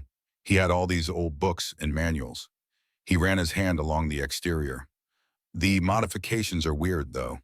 Sarah's attention sharpened. "Modifications? What do you mean?" Lucas pointed to various features as they walked around the car. "See how the undercarriage has these extra supports? That's not standard, and the door frames are reinforced. Look at the double hinges. Plus the wall thickness is all wrong for a Series 8500. He looked up at her. "Someone customized this a lot." Diana gave Sarah an apologetic smile. "He notices things. Always has." "It's impressive," Sarah said, meaning it. "You've got a good eye, Lucas." The boy beamed at the praise, then continued his examination, pointing out details that even Sarah, with her research, hadn't noticed. His observations confirmed what her father's journal had suggested. The Silver Whisper had indeed been extensively modified for its covert role. While Lucas explored, Diana helped Sarah unload the supplies she'd brought: lumber for proper boarding over the windows, a small propane heater, more lanterns, and basic tools. "Sheriff was asking about you again," Diana said quietly as they worked. "Seemed concerned about your visitors." Sarah paused. "Did he mention who specifically?" Just said some government types might cause trouble. Said to tell you if they show up in force, don't resist. Call him first. Diana glanced toward the train car. My husband used to say the mountains around here had more secrets than the Pentagon. I never understood what he meant until after he was gone. Your husband, what branch of the military was he in? Army, Special Forces, at least that's what his paperwork said. Diana's expression grew distant, but his deployments never matched what was in the news. And sometimes when he'd come home, he'd slip and mention places he wasn't supposed to have been. She shook her head. Sorry, ancient in history now. But something in her tone suggested it wasn't. Sarah decided to take a chance. Diana, did your husband ever mention Operation Whistletrack? Or someone called Nightingale? The change was subtle but immediate. A slight stiffening of Diana's shoulders, a momentary pause in her movements. No, she said, her voice carefully neutral. Should he have? Before Sarah could respond, Lucas came running from the train car, excitement written across his face. Mom! Mom! There's a secret compartment in the ceiling of the sleeping berth. It's like a false top, and you can't see it unless you're looking from exactly the right angle. He turned to Sarah. Did you know about that? There could be treasure in there. Diana's expression shifted to maternal concern. Lucas, remember what we talked about? Not everything hidden is meant to be found. But Mom, no buts. Ms. Mitchell has her reasons for restoring this car. It's not a treasure hunt. She looked at Sarah. Sorry, he gets carried away. Sarah forced a smile. It's fine. Actually, Lucas, I'd love to see what you found. Maybe it's something the previous owner left behind. The boy led them back into the train car, pointing out a nearly invisible seam in the ceiling of what had once been a sleeping compartment. See, it's a panel, and there's a little catch right here. He stood on tiptoe, reaching toward a small protrusion. Wait, Sarah said, suddenly cautious. Her father's journal had mentioned defensive measures installed in the car. What if this was more than just a hiding place? Let me check it first. She examined the area carefully, looking for any signs of warning or danger. The panel itself appeared innocuous, but decades had passed since these modifications were made. Who knew what might have deteriorated or become unstable? Maybe we should leave this for another day, she suggested. I'd need better lighting and tools to check it properly. Lucas looked disappointed but nodded. Okay, but can I help when you do open it? We'll see, Sarah said, non-committal. For now, why don't you help me measure these windows? We need to board them up properly before the next storm. The next few hours passed in productive work. Lucas proved to be as helpful as he was knowledgeable, assisting Sarah with measurements and basic repairs. Diana worked alongside them, and for a brief time, the train car felt almost normal. Just a restoration project, not the center of a decades-old intelligence operation. As evening approached, Diana checked her watch. We should head back. Lucas has homework, and I need to open the store early tomorrow. She hesitated. You're welcome to stay with us. If you'd rather not be out here alone, we have a spare room. The offer was tempting. Sarah's tent had already been searched once, and the train car offered little security. But accepting would mean leaving the documents and recordings behind, or bringing them along and potentially putting Diana and Lucas at risk. Thanks, but I'll be fine, Sarah said. I need to document everything for a potential article. Journalist habits die hard. Diana nodded, understanding. Call if you need anything. Cell reception is bad, but there's a landline at the old ranger station about half a mile down the trail. It still works. Emergency system keeps it maintained. After they left, Sarah waited until their truck was well out of sight before retrieving the document tube and recorder from her backpack. Night was falling, and she knew she had limited time before the darkness would make work impossible. She needed to hear what was on that microcassette, but the recorder's batteries were dead. Searching through her supplies, she found a small package of AA batteries she'd brought for the lanterns. They were the wrong size for the recorder, but Sarah had spent enough time in the field as a journalist to know improvisation was sometimes necessary. Using aluminum foil from her camp kitchen and some careful folding, she managed to create an adapter that would allow the AA batteries to power the recorder temporarily. It wasn't elegant, but it worked. The machine hummed to life when she pressed the power button. The cassette inside was rewound to the beginning. Sarah took a deep breath and pressed play. Static hissed for several seconds, then a voice emerged, male speaking English with a distinct Russian accent. This is final testimony of Valentin Dmitrievich Sokolov, recorded October 1984. If you are hearing this, James Thompson has determined it necessary to reveal my existence. I trust his judgment in this matter. A pause, the sound of a match being struck, presumably to light a cigarette. I served Soviet Union for 32 years. I believed in its ideals, if not always its methods. But by 1967, I could no longer ignore the growing instability of our leadership. When I became Deputy Commander of Strategic Rocket Forces, I saw firsthand how close we came to nuclear launch. Not once, but several times. Men with world-destroying power in their hands, yet governed by paranoia and pride. Another pause, a deep exhale. My American handlers called me Nightingale, a pretty name for an ugly business. I passed information for 17 years. Deployment patterns, alert protocols, command structure weaknesses. In 1983, during NATO exercise, Able Archer, I saw preparations that terrified me. Our leadership genuinely believed an attack was imminent. Launch authorization protocols were being initiated. The world stood at the edge of annihilation, and few even knew it. Sarah listened, transfixed, as Sokolov detailed how he had risked everything to get warning to the Americans about the Soviet misinterpretation of the NATO exercise. His information had led to immediate de-escalation measures, subtle signals sent by the Americans to reassure the Soviets that no attack was planned. After Able Archer, my position became untenable. Signs of counterintelligence interest in my activities. The Americans arranged extraction, a complicated operation involving multiple countries, ending with me on James Thompson's train, the Silver Whisper. A soft laugh, an apt name. For 3 days, I lived in a hidden compartment while KGB agents searched every train crossing the border. The recording continued, with Sokolov explaining his relocation to the United States under a new identity. Professor Alexander Miller, a Russian literature specialist at a small private college in Vermont. But there is more to this story. The reason Thompson insists on this recording. Sokolov's voice grew more intense. During my years in strategic rocket forces, I discovered evidence of a secondary command system, a dead hand, as we called it, automated nuclear response in event of leadership decapitation. But this system had modification, one not in official documentation, a backdoor trigger allowing manual activation under certain conditions. Sarah leaned closer to the recorder, hardly daring to breathe. I provided details to American intelligence, but certain aspects of my report were suppressed, never acted upon. Later, I learned why. The backdoor was designed by Soviet scientists with American connection, a defector who had provided crucial technical assistance to your Manhattan Project, then returned to Soviet Union in 1950s. His involvement was deemed politically problematic.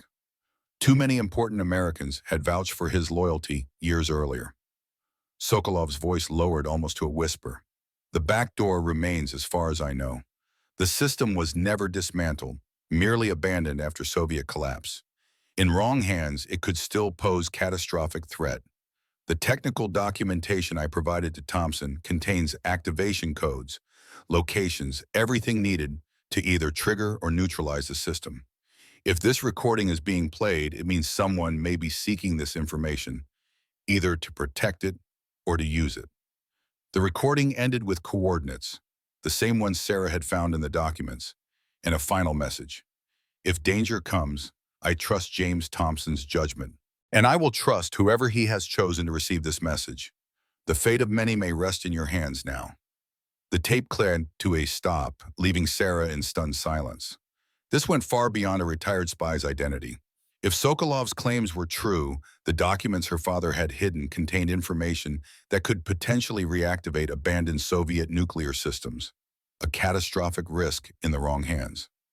No wonder the DIA was involved, and no wonder her father had kept this hidden, separate from official channels. If he believed there were those within the American intelligence community who had deliberately suppressed Sokolov's warnings. Sarah carefully rewound the tape and secured the recorder. The implications were staggering. the responsibility overwhelming. She needed more information before deciding her next move, and she needed to know who exactly she could trust. A sudden noise outside the train car made her freeze. She quickly dimmed her lantern and moved to the window, peering cautiously through a gap in the plastic covering. Headlights approached along the access road, moving slowly with only parking lights on, not the standard approach of someone making a friendly visit. Sarah gathered the documents and recorder, shoving them into her backpack. She needed to get away from the train car before whoever was coming arrived. She slipped out the rear door, staying low, and moved quickly toward the tree line. The forest was dark, but the quarter moon provided just enough light to navigate without a flashlight. Sarah found a position behind a large oak about 50 yards from the clearing, with a clear view of the train car and access road. Two vehicles pulled into the clearing, one she recognized as Sheriff Harper's cruiser, the other an unmarked sedan that screamed government issue with its bland design and reinforced bumpers. Four men emerged, Harper and three others in civilian clothes, but with the unmistakable bearing of law enforcement or military. "Ms. Mitchell," Harper called out, his voice carrying in the night air. "Sarah Mitchell, it's Sheriff Harper. Need to speak with you, it's important." Sarah remained hidden, watching. Harper's posture was tense, his hand resting near his sidearm, not his usual relaxed stance. The three men with him spread out, one circling toward the rear of the train car, the other scanning the clearing methodically. "Search the tent," one of them ordered, a tall man with silver at his temples. His voice carried authority. "She can't have gone far. The informant said she was here less than an hour ago." Informant? Sarah's mind raced. Who had been watching her? Had Diana or Lucas reported back to someone after leaving? The men moved with practiced efficiency, checking the tent, then the train car. Sarah watched as they discovered the hidden compartment she'd found earlier, the one that had contained the document tube. Their body language shifted from methodical to urgent. "Empty," one called, "but recently accessed." The silver-haired man cursed. "She found it. Contact the roadblocks. Nothing in or out of this valley without a thorough search." Roadblocks. They were sealing the area. Sarah felt a chill that had nothing to do with the autumn night. These men weren't just looking for information. They were treating this like a high-priority national security operation. Harper stood apart from the others, his discomfort evident even from a distance. When the silver-haired man stepped away to use a radio, Harper drifted to the edge of the clearing, seemingly scanning the trees. For a moment, his gaze seemed to fix directly on Sarah's hiding place. "Check the ridge line," he called to the others, pointing in the opposite direction. "Good vantage point up there. She might be observing." Was he deliberately directing them away? Sarah couldn't be sure, but it felt intentional. As the other men moved toward the ridge, Harper lingered, then casually dropped something on the ground near the tree line, something small that glinted briefly in the moonlight. Then he returned to the group. Sarah waited, barely breathing, as the search continued for nearly an hour. Finally, the men regrouped at the vehicles. "She's not here," one said. "Must have left earlier." "Or had warning," the silver-haired man replied, his tone hard. "Maintain the roadblocks. Alert the field office. I want air support at first light." He turned to Harper. "Sheriff, I expect full cooperation from your department. This is now a federal matter involving national security." "Of course," Harper replied, his voice neutral. "My deputies are at your disposal, Agent Rayburn." Rayburn, the same name the DIA agent had given Sarah during the search. So this was indeed a government operation, not some private agenda. The men departed, their vehicles disappearing down the access road. Sarah waited a full 30 minutes before moving, making sure no one had remained behind. Then cautiously, she approached the spot where Harper had dropped something. In the leaf litter, barely visible in the dim light, was a key ring. Attached to it was a standard key, likely for a lock, and a small metal tag with RS2M stamped into it. A message clearly meant for her, but what did it mean? Sarah pocketed the key and returned to the train car, gathering only essential supplies into her backpack. She couldn't stay here. The place would be swarming with federal agents by morning. She needed to get out of the valley, somewhere she could think and plan. The road would be watched. That left the forest trails. Sarah checked her map by the dim light of her smallest flashlight. There was an old fire road that connected to the next valley over, about 3 miles through the woods. It would be difficult navigation at night, but not impossible with her compass in the minimal moonlight. As she prepared to leave, Sarah paused, considering the train car. Whatever her father had been involved in, the Silver Whisper had been at the center of it. Abandoning it felt wrong somehow, like leaving a post she'd been assigned to guard. But the information she carried was what truly mattered now. The identity and location of Nightingale, and the details of a potentially catastrophic nuclear backdoor system. "I'll be back," she whispered to the silent car. Then she shouldered her pack and slipped into the darkness of the forest. The hike was grueling, the terrain was steep, the trail overgrown and often barely discernible. Several times Sarah had to stop and reorient herself, checking her map and compass against landmarks that were difficult to identify in the dark. The weight of her backpack, loaded with the documents and essential supplies, dug into her shoulders. But physical discomfort was the least of her concerns. Her mind raced with questions and implications. Who had informed on her presence? What did Harper's key mean? Was Bishop aware of the full scope of Sokolov's revelations about the nuclear backdoor? And most pressingly, what was she supposed to do with this information? After nearly 3 hours of hiking, Sarah reached the fire road. It was little more than a dirt track, but it led away from her father's property and eventually connected to a paved county road. From there, she might be able to find transportation, though she'd have to avoid the roadblocks Rayburn had mentioned. Dawn was still a few hours away when Sarah emerged from the forest onto the county road. She was miles from town, in a sparsely populated area of farms and woodland. No traffic passed on the quiet road. She checked her phone, no signal as expected. The key Harper had left her remained a mystery. RS-2M wasn't a location she recognized, nor was it a code from her father's journal. It had to mean something, something Harper believed she would understand or be able to figure out. Sarah walked along the road, staying near the tree line, ready to duck into cover if any vehicles approached. After about a mile, she came to a small cluster of buildings, a rural crossroads with a gas station, a feed store, and what appeared to be a long-abandoned ranger station. The ranger station. Diana had mentioned a ranger station with a working landline. Could this be it? It seemed too convenient, but Sarah had few options. She approached cautiously, circling the building to check for signs of surveillance or occupation. The structure was dark, windows boarded up, an air of neglect hanging over it. The front door was secured with a padlock, old but sturdy. On a hunch, Sarah took out the key Harper had given her and tried it. To her surprise, it fit perfectly. The lock clicked open. Inside, the station was dusty and cobwebbed, but not completely derelict. Basic furniture remained: a desk, filing cabinets, a few chairs, and on the wall, a landline phone. Sarah lifted the receiver and was rewarded with a dial tone.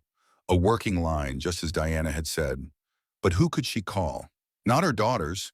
Involving them would only put them at risk. Bishop? She still wasn't sure she could trust him. The newspaper? This went far beyond a journalistic exposé.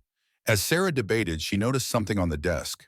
A radio scanner, the kind used by emergency services to monitor communications. It was plugged in with a small light indicating it was on standby. This wasn't abandoned equipment. Someone had been here recently. She switched it on, keeping the volume low. Immediately, the scanner began cycling through frequencies, pausing occasionally as it picked up transmissions. Most were routine: local police, fire department, highway patrol. Then a voice cut through that made Sarah freeze. All units maintain perimeter. Subject believed to be on foot, carrying classified materials. Approach with caution, but she is to be detained immediately if spotted. I repeat, Sarah Mitchell is to be considered a flight risk with classified national security materials. Rayburn's voice. The search had expanded beyond her father's property. Sarah was now effectively a fugitive, with federal agents actively searching for her. The scanner continued cycling, then paused on another frequency. Checkpoint established at Route 40 intersection.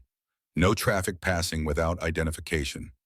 Secondary teams covering Forest Service roads and trail access points. They were creating a net, attempting to contain her within a geographic area. Standard procedure for manhunts. Sarah had covered enough law enforcement operations as a journalist to recognize the strategy. Another voice crackled through, this one much closer based on the signal strength. RS-2M secure, standing by for package arrival. RS-2M, the code on Harper's key tag. It wasn't a what, it was a who. Someone was waiting, someone Harper had arranged to meet her. The transmission continued. Window closes at 0600. After that, extract and relocate. Sarah checked her watch. 4:17 a.m. Less than 2 hours to make the rendezvous, wherever it was. But the message had provided no location. She searched the ranger station more thoroughly, looking for any clue. In a filing cabinet, she found recent maps of the area, more evidence that someone was actively using this location. One map in particular caught her attention, a geological survey map with hiking trails marked. A small red circle had been drawn around a point labeled Rock Springs Lookout Tower, 2 miles. Rock Springs, RS. The 2M could refer to the 2-mile distance. It was thin, but it was all she had. Sarah located the trail on the map. It began just behind the ranger station and climbed to a fire lookout tower on a ridge overlooking the valley. From there, one would have visibility for miles, including, presumably, any approaching law enforcement. There was a risk, of course. This could be a trap. Harper could be working with Rayburn, using her father's legacy to manipulate her into revealing herself. But something in Harper's manner, the way he had deliberately misdirected the other agents, suggested otherwise. Sarah gathered her strength and set out again, following the trail markers by flashlight.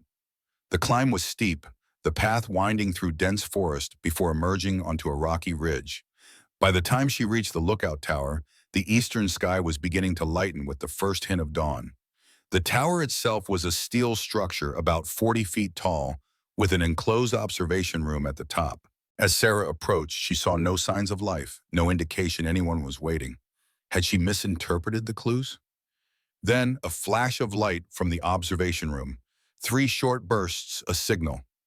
Someone was there. Sarah hesitated at the base of the tower. Once she climbed those stairs, she would be exposed. Vulnerable.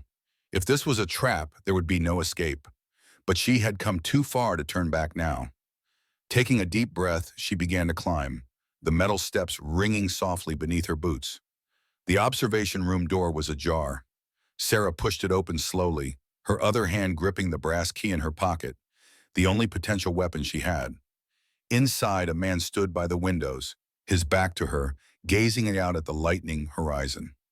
He turned as she entered, and Sarah felt a jolt of recognition. "Bishop." Michael Bishop nodded, his expression grave. "You're later than I expected. The roadblocks made things difficult, I imagine." Harper gave me a key. Left a clue about this place. "Dan's one of the good ones. Always was." Bishop gestured to a thermos and cups on a small table. "Coffee? You look like you could use it." Sarah didn't move. "Are you working with Rayburn?" "No, though we serve the same country, technically." Bishop poured coffee into a cup and set it on the edge of the table, not approaching her, a gesture of peace. Rayburn represents a faction within the intelligence community that believes all Cold War operations should be officially documented and controlled, including Nightingale. And you don't? "I believe some promises are sacred. We gave Sokolov our word, protection, anonymity, a new life. He risked everything to help us. We owe him better than to expose him now because some bureaucrats want to tie up loose ends." Sarah considered this, the exhaustion of the night's events weighing on her. Finally, she stepped forward and took the coffee, but remained standing, alert. "I found the recordings," she said, "and the documents. Sokolov mentioned more than just his identity. He talked about a nuclear backdoor system." Bishop's expression tightened. "That's the real reason for Rayburn's urgency, not Nightingale's identity, though that's part of it, but the technical documentation about the dead hand system. Is it true? Could it still be activated?" Bishop moved to the window, looking out at the valley below.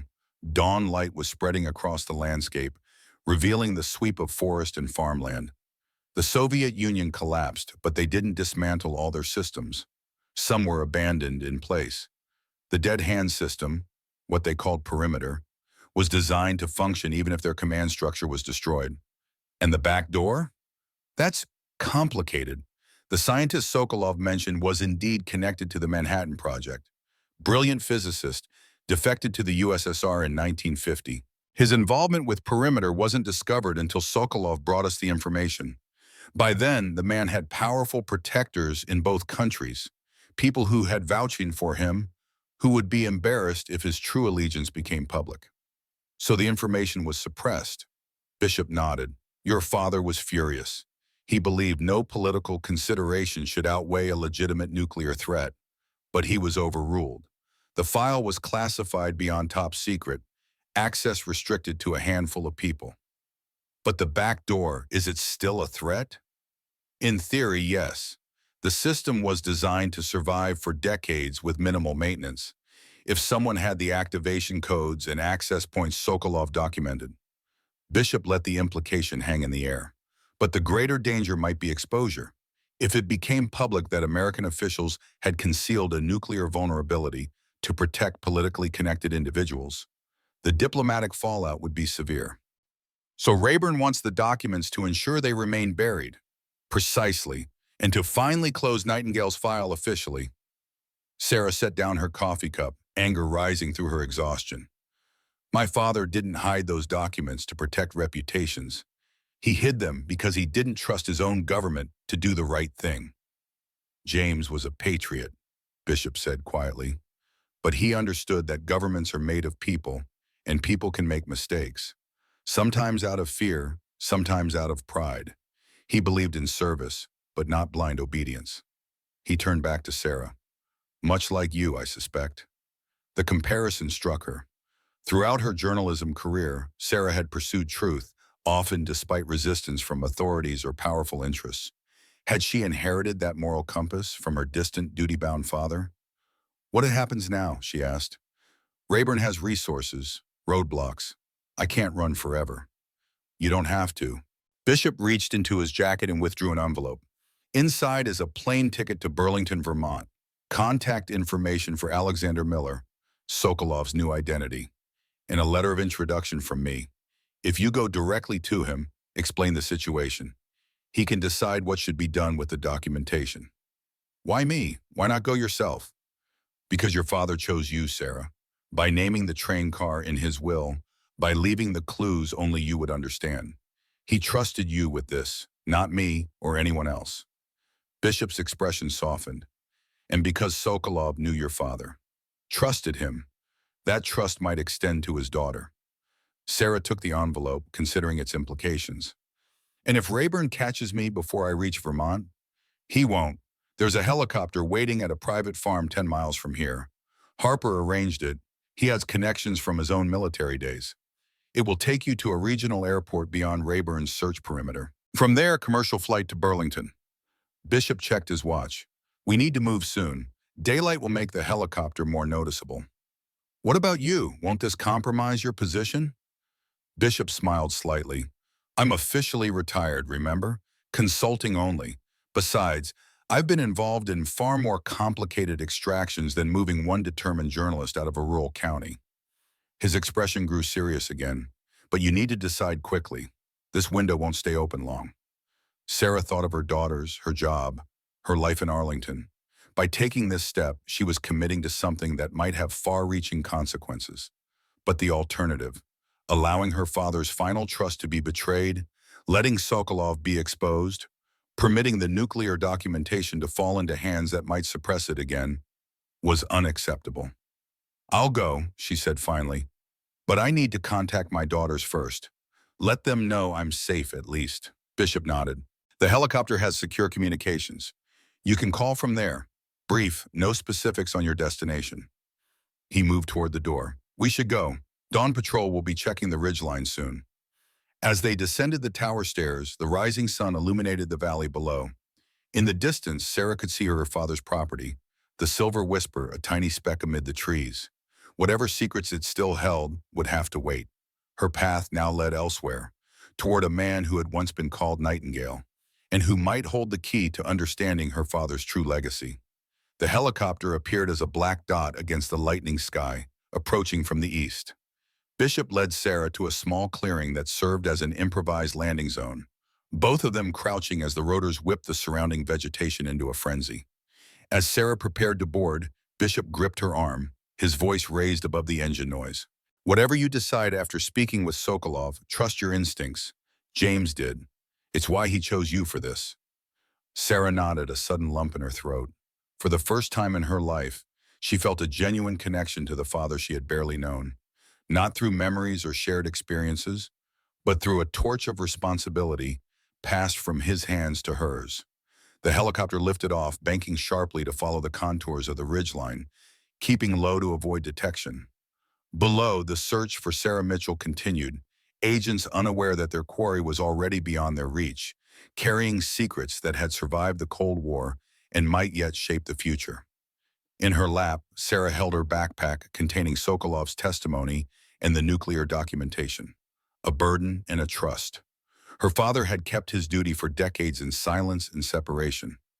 Now it was her turn to decide what duty required and what price she was willing to pay to fulfill it. The helicopter crested the last mountain ridge, leaving behind the patchwork of autumn forests and rural settlements.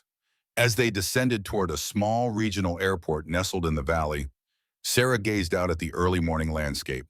The rising sun cast long shadows across the tarmac, where a single-engine Cessna waited, propeller already spinning. "Transfer point," the pilot announced through the headset. "Your next ride's ready to go." Sarah nodded, clutching her backpack close. Inside were the documents and recordings that had transformed her from a small-town journalist to a fugitive in less than 24 hours.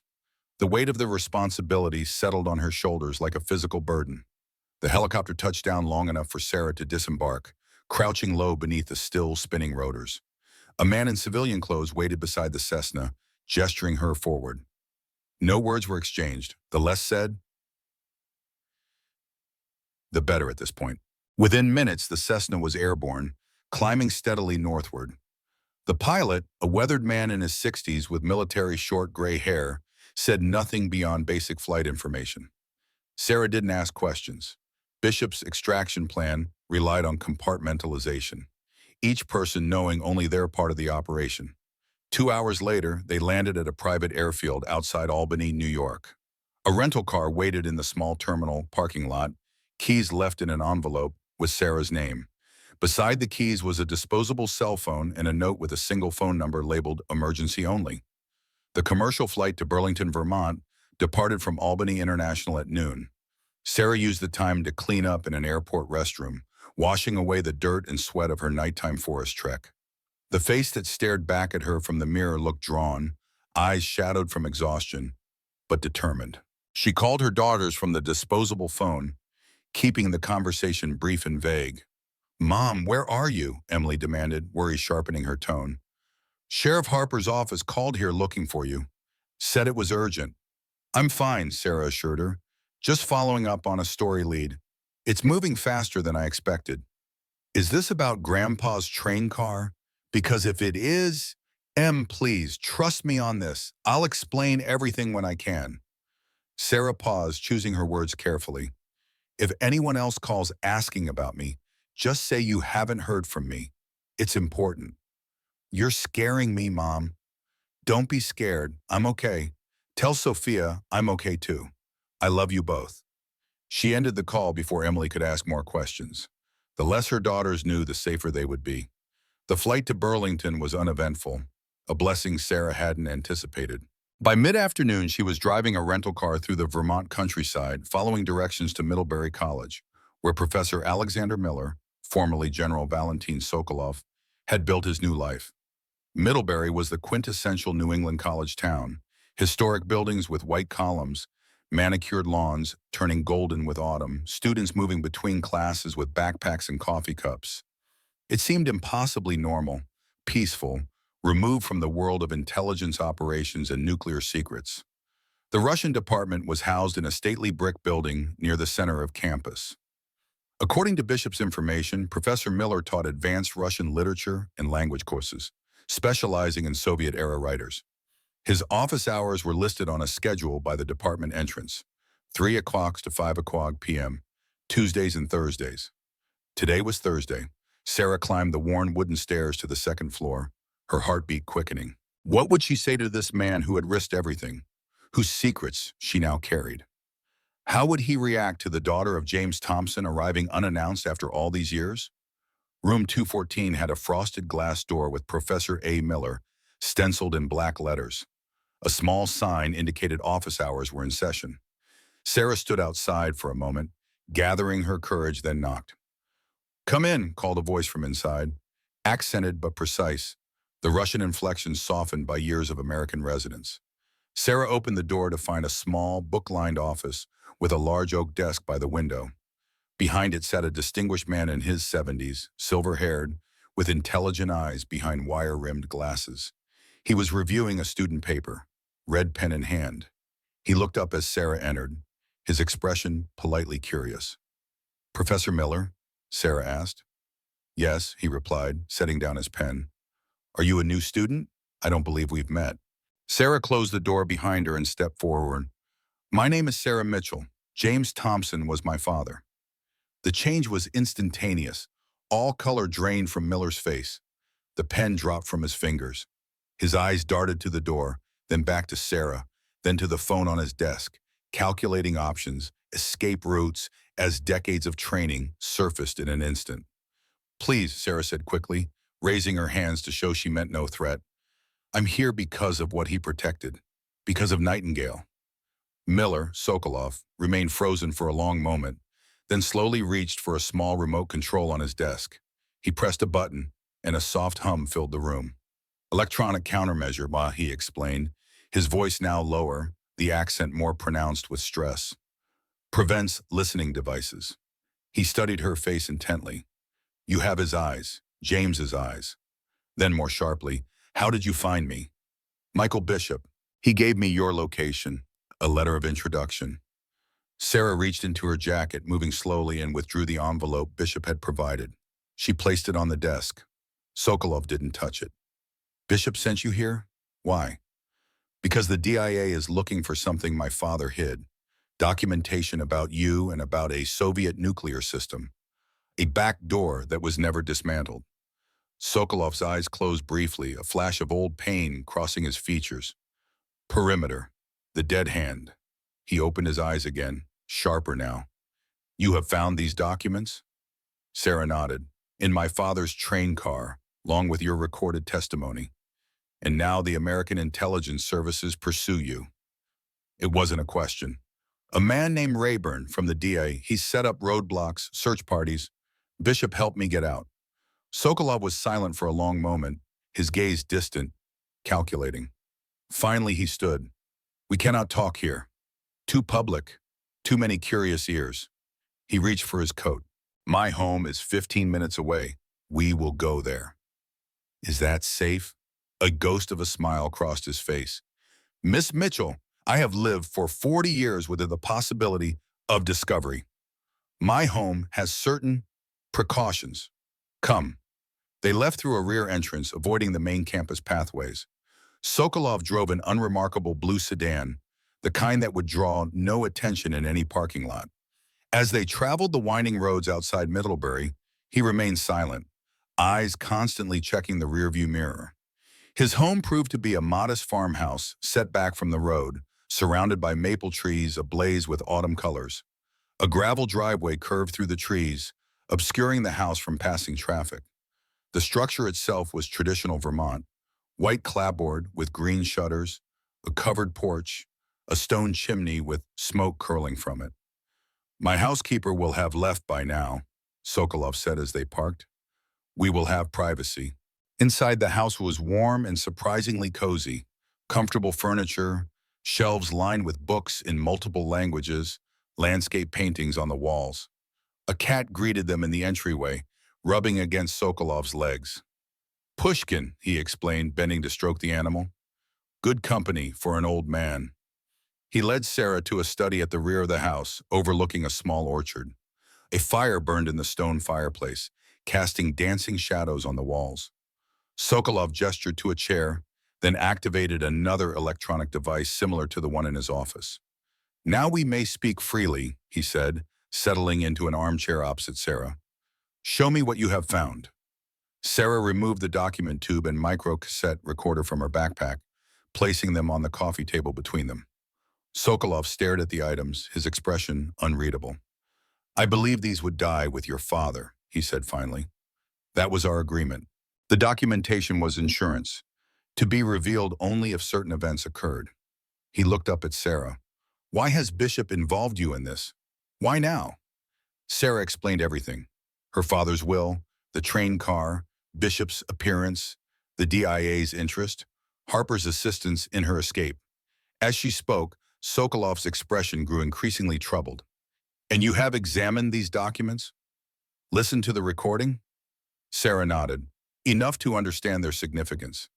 The nuclear backdoor, the scientist with connections to the Manhattan Project. Sokolov sighed heavily, suddenly looking every one of his 70-plus years. The scientist's name was Andrei Leonov, brilliant physicist, defected to USSR in 1950 after working on American nuclear program. He designed critical elements of our missile guidance systems, eventually including the perimeter automated response system. He paused. What you call the dead hand.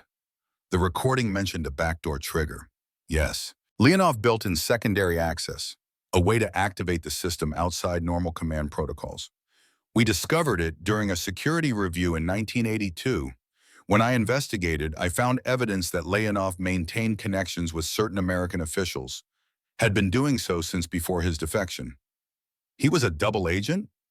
Sokolov shook his head. More complicated, Leonov believed in balance of power, that neither side should have advantage. He apparently provided information to both sides throughout Cold War. The back door was his ultimate insurance policy. Insurance against what? Against unilateral action by either superpower. If activated, it would have revealed itself to Soviet high command, forcing them to acknowledge vulnerability existed. Crisis would have ensued, possibly war. Sokolov's voice was grim. Leonov believed this knowledge would force both sides to maintain caution, balance. But you discovered it. Yes, and reported it through official channels. That report never reached Politburo. Instead, counterintelligence began investigating me. Sokolov smiled bitterly. Convenient way to discredit bearer of unwelcome news. I realized then that some within Soviet leadership already knew a backdoor, were protecting Leonov. Sarah tried to process the implications. And when you defected, brought this information to the Americans.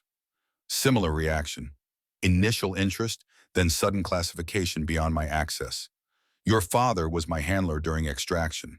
He witnessed everything, saw how information disappeared into system. Sokolov gestured to the documents. So we created our own insurance policy. Documentation too detailed to be denied if ever revealed. But the Soviet Union collapsed. Didn't that make the back door irrelevant? Sokolov leaned forward. Miss Mitchell, Sarah, you must understand. Perimeter system was designed to survive nuclear attack, political collapse, any imaginable catastrophe. It was built into bunkers in remote locations, with independent power sources, automated maintenance. When Soviet Union fell, many such systems were abandoned in place, not dismantled, not destroyed. The implication hung in the air between them. You believe it's still operational, Sarah said quietly. I believe possibility exists, sufficient to warrant concern. Sokolov's gaze was penetrating. Now, critical question. Why is DIA so interested after all these years? What has changed? Sarah had been wondering the same thing. Bishop mentioned that Russian intelligence is looking to settle old scores with defectors. Maybe they've learned about your identity, pressured someone within American intelligence. Possible, but pursuit is too aggressive for simple cleanup operation. Sokolov stood, pacing slowly before the fire. There is something we are missing, something that makes these documents urgent now. A sudden thought struck Sarah. The scientist, Leonov. Is he still alive? No, died in 1995. Moscow State funeral, full honors.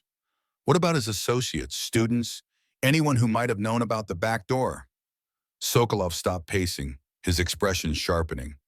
Leonov had one protege, young physicist who worked closely with him on Perimeter Project. Viktor Orlov. He frowned. Last I knew, he had risen to senior position in post-Soviet Defense Ministry. Brilliant man, absolutely devoted to Leonov. Could he activate the back door? With proper documentation, possibly. Sokolov's face darkened. And if anyone would have motivation to settle old scores, it would be Orlov. He viewed my defection as personal betrayal. The pieces were starting to align. If Orlov was seeking to activate Leonov's back door, whether for leverage, revenge, or some other purpose, and American intelligence had detected his efforts, it would explain the urgent interest in recovering the documentation. "We need to know what's happening now," Sarah said. "What's driving Rayburn's search?" Sokolov nodded. "I have maintained certain channels of communication. Former colleagues who shared my concerns about balance of power." He moved to a bookshelf, slid aside a row of volumes, and revealed a small safe built into the wall. "It has been years since I used these contacts, but perhaps—" He opened the safe and removed what appeared to be an ordinary shortwave radio, modified with additional components and specialized dials. Old technology, but sometimes more secure than new, less monitored. He began setting frequencies with practiced precision. As Sokolov worked with the radio, Sarah examined the room more carefully. Photos on the desk caught her attention. Sokolov with students, at academic conferences, ordinary moments of his American life. But one stood apart. A younger Sokolov in civilian clothes standing beside a man she recognized immediately, her father, James Thompson. They were on what appeared to be a fishing trip, both holding rods, a mountain lake behind them. They looked relaxed, comfortable in each other's company. Friends, not just handler and asset. "Your father visited every year," Sokolov said, noticing her attention on the photo. "Fishing trip to Maine. Our cover story. In truth, we checked on each other, ensured security protocols remained intact. Last trip was just months before his death." Sarah stared at the image of her father, smiling, more at ease than she could ever remember seeing him. "I never knew him," she said softly. "Not really." "He spoke of you often," Sokolov replied, proudly, but with regret for distance his duties required. He paused in his radio adjustments. "The weight of secrets is heavy, Sarah. Your father carried them with honor, but they isolated him from those he loved. It was the price he paid for service he believed in." Before Sarah could respond, the radio crackled to life.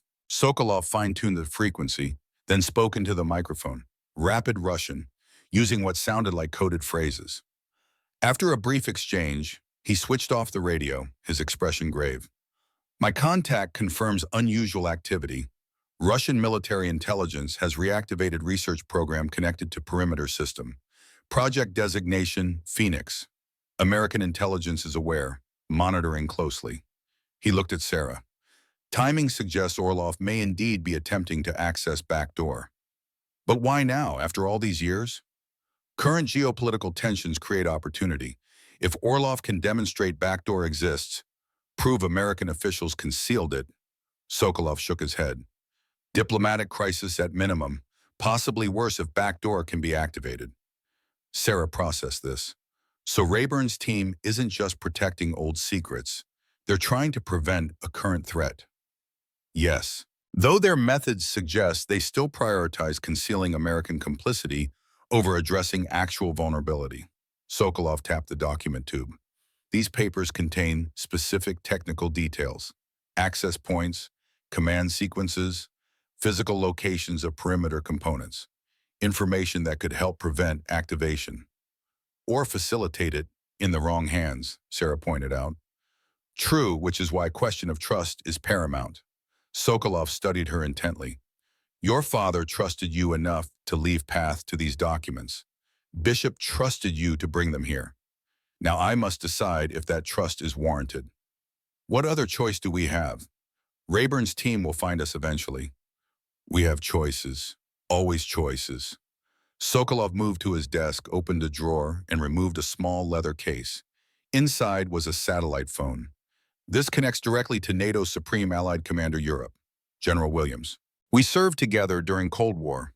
He on NATO side, I providing intelligence from within Soviet forces. He knows who I was, knows about perimeter. One call and highest levels of military are involved. Bypassing the intelligence agencies entirely," Sarah realized. "Precisely. Williams can mobilize response to perimeter threat without concerning himself with protecting reputations of those who concealed backdoor." Sokolov set the phone on the desk. "But such call cannot be unmade. Full NATO response creates its own risks. potentially escalates situation. What about the media? I'm a journalist. I have contacts. Sokolov shook his head firmly. Too unpredictable. Public revelation of perimeter backdoor would create panic, force reactions from all sides. Dangerous. Sarah felt the weight of the decision before them. Lives potentially hung in the balance. Not just Sokolov's, not just her own, but potentially millions if the situation spiraled into military confrontation. What would my father do? She asked quietly. Sokolov's expression softened.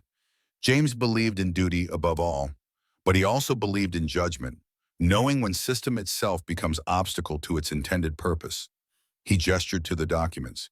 He preserved these outside official channels because he believed truth might someday be necessary, despite what authorities decreed.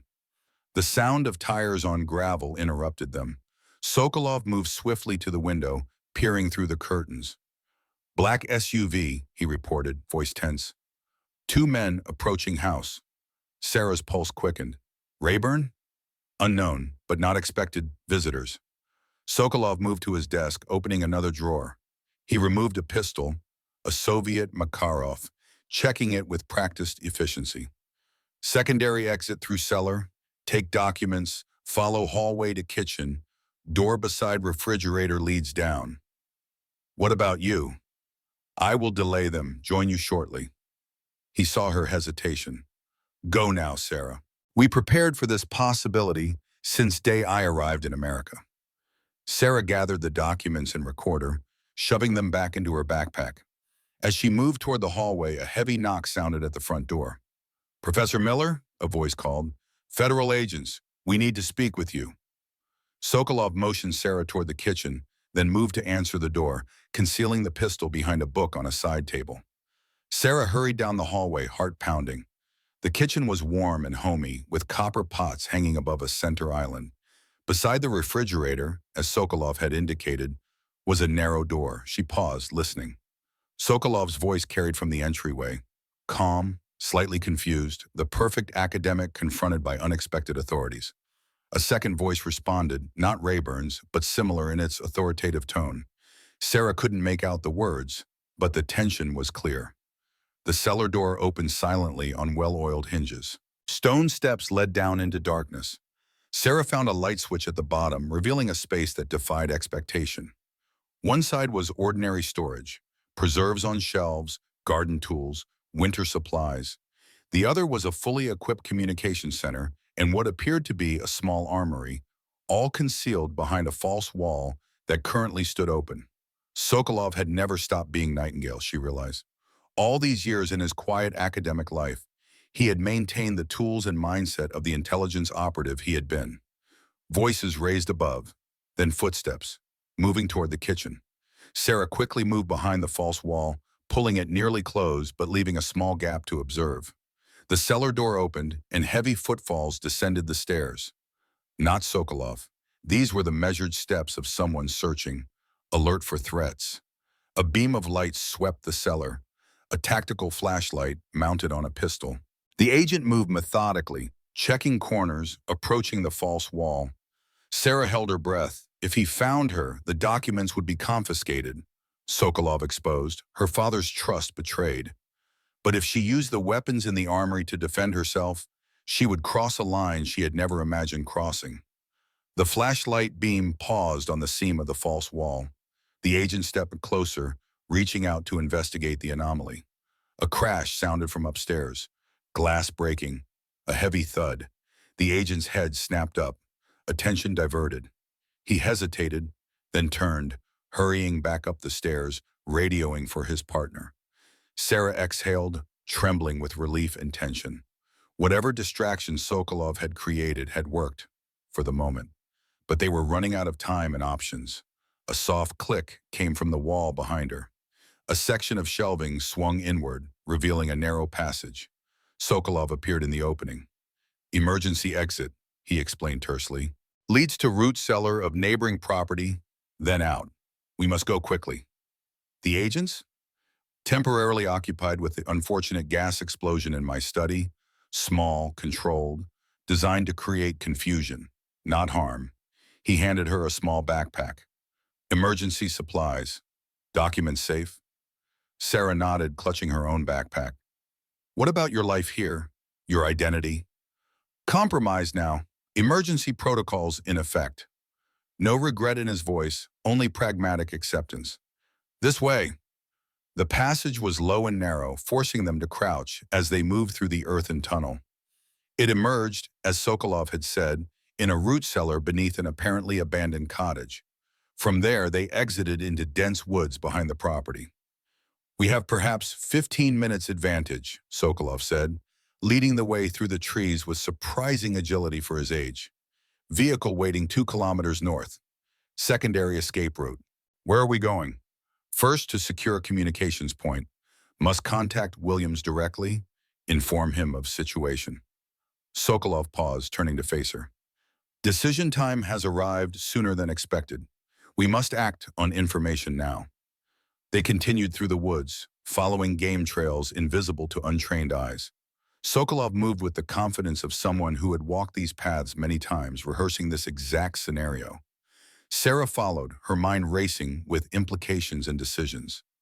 After 20 minutes of steady hiking, they reached a small clearing with a weathered hunting cabin. Sokolov approached cautiously, checking for signs of disturbance, then used a key to unlock the heavy padlock on the door. Inside was a single room with basic furnishings, cot, table, wood stove, and another communications setup similar to the one in his cellar. Sokolov immediately began activating equipment.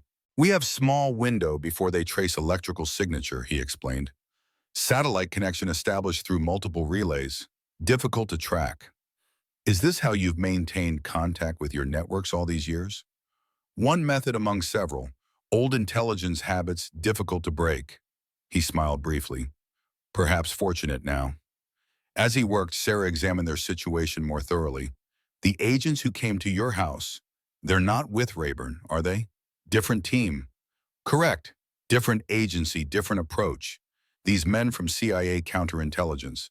More direct than Rayburn's historical division. Sokolov's hands moved deftly across the equipment. Multiple interested parties suggest situation more serious than we first assessed.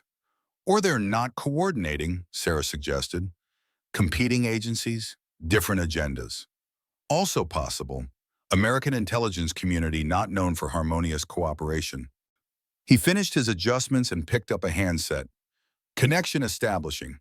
When Williams answers, I will explain situation briefly, then you must share what you've learned. He will want first-hand account. Sarah nodded, mentally organizing what she would say. The satellite equipment beeped. Connection established. Sokolov spoke into the handset, identifying himself with what sounded like prearranged code phrases. His expression changed suddenly, eyes narrowing. Authentication failed, he said, setting down the handset. Williams not responding according to protocol. What does that mean? Either Williams compromised or communications intercepted. Sokolov began shutting down equipment. Either way, not safe to proceed. Must assume worst case, all official channels potentially compromised. The realization sank in.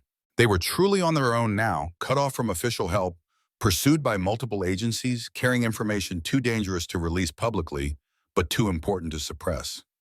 What do we do now? Sarah asked. Sokolov considered for a moment, his training and experience evident in his composed demeanor despite the crisis. We need leverage, position from which to force official acknowledgement of perimeter threat without exposing ourselves to immediate capture. Leverage how? The documents contain specific technical information, locations of perimeter command bunkers, access protocols, information valuable to both American and Russian authorities. Sokolov tapped the backpack containing the documents. We use this to negotiate, not with intelligence agencies, but with military, specifically strategic commands responsible for nuclear safety. Will they listen without going through official channels? With proper approach, yes. Military officers sworn to protect against threats, regardless of political implications. Sokolov paused. But we need secure method of contact, proof of credibility. Sarah thought of Bishop, his connections, his evident respect for her father's judgment. Bishop might help. He has channels separate from Rayburn's team. Bishop has already chosen sides by helping you escape, Sokolov agreed. Question is whether his channels remain secure. A distant sound interrupted them. Helicopter rotors, still far off but approaching. Sokolov tensed, listening. Search pattern. They've tracked us to general area. He began gathering essential items. Vehicle still viable option if we move quickly. Back road leads to Interstate 89, then north to Canadian border. Canada? I have resources there. Cold War planning included multiple extraction routes, safe houses. He shouldered his pack. Alternative is to split up. You take documents to prearranged meeting point. I create diversion. Sarah shook her head firmly. We stay together. My father trusted you for decades. I'm following his example. Something like approval flickered in Sokolov's eyes. Very well, but pace will be difficult. Are you prepared? Lead the way, General. They left the cabin, moving deeper into the forest, away from the sound of the helicopter. Sokolov set a demanding pace, navigating with the precision of someone who had mentally mapped every route years in advance. After half an hour of steady hiking, they reached an unmarked dirt road where an old Land Rover was concealed beneath a camouflage tarp. Annual maintenance never used until now, Sokolov explained as he uncovered the vehicle. Emergency precaution. The helicopter sound had faded, but new concerns arose. Road checkpoints would likely be established once the authorities narrowed their search area. Sokolov addressed this as he started the engine. Border crossing too risky now. Alternative plan. Safe house in Northeast Kingdom. Remote location, defensible. Communications equipment. He put the vehicle in gear. From there, we contact Bishop, establish trust parameters, arrange secure meeting. They drove in silence for a time, taking back roads, avoiding main highways. Sarah's thoughts turned to her daughters, her life in Arlington, all seemingly distant now. Had it really been just days since she'd stood in that West Virginia scrapyard, examining a rusted train car? The speed with which her reality had transformed was disorienting. I have a question for you, Sarah Mitchell, Sokolov said suddenly. What do you want from this situation? What outcome serves your purpose? Sarah considered. The truth about my father, about perimeter, about why it was concealed, and safety for you, for anyone threatened by this information. Truth is luxury in intelligence world, Sokolov replied, often sacrificed for security, stability. Maybe that's the problem. Maybe secrecy has costs too high to justify. Sokolov glanced at her. You sound like your father in later years. James became, disillusioned with system he served. Not with country, not with duty, but with institutions that sometimes forgot their purpose. The observation resonated with Sarah's own journalistic instincts, her belief that transparency ultimately served democracy better than concealment. Perhaps that conviction had been inherited from her father, expressed through different means but flowing from the same source. There, Sokolov said, pointing ahead to where a dirt road branched off into dense forest. Final approach to safe house. Last 2 kilometers on foot, vehicle hidden. As they turned onto the narrow track, Sarah noticed a flash of metal through the trees ahead, sunlight reflecting off glass or chrome. Sokolov saw it too, immediately braking. Vehicle ahead. Not expected. He reversed quickly, turning the Land Rover around. Alternative route necessary. Before they could complete the turn, another vehicle appeared behind them, a black SUV blocking the narrow road. They were boxed in. Sokolov assessed the situation with calm efficiency. Forest cover to east, steep terrain, but navigable. If we separate... No, Sarah interrupted. We're not separating. Sarah, look. She pointed to the vehicle ahead, now visible through the trees.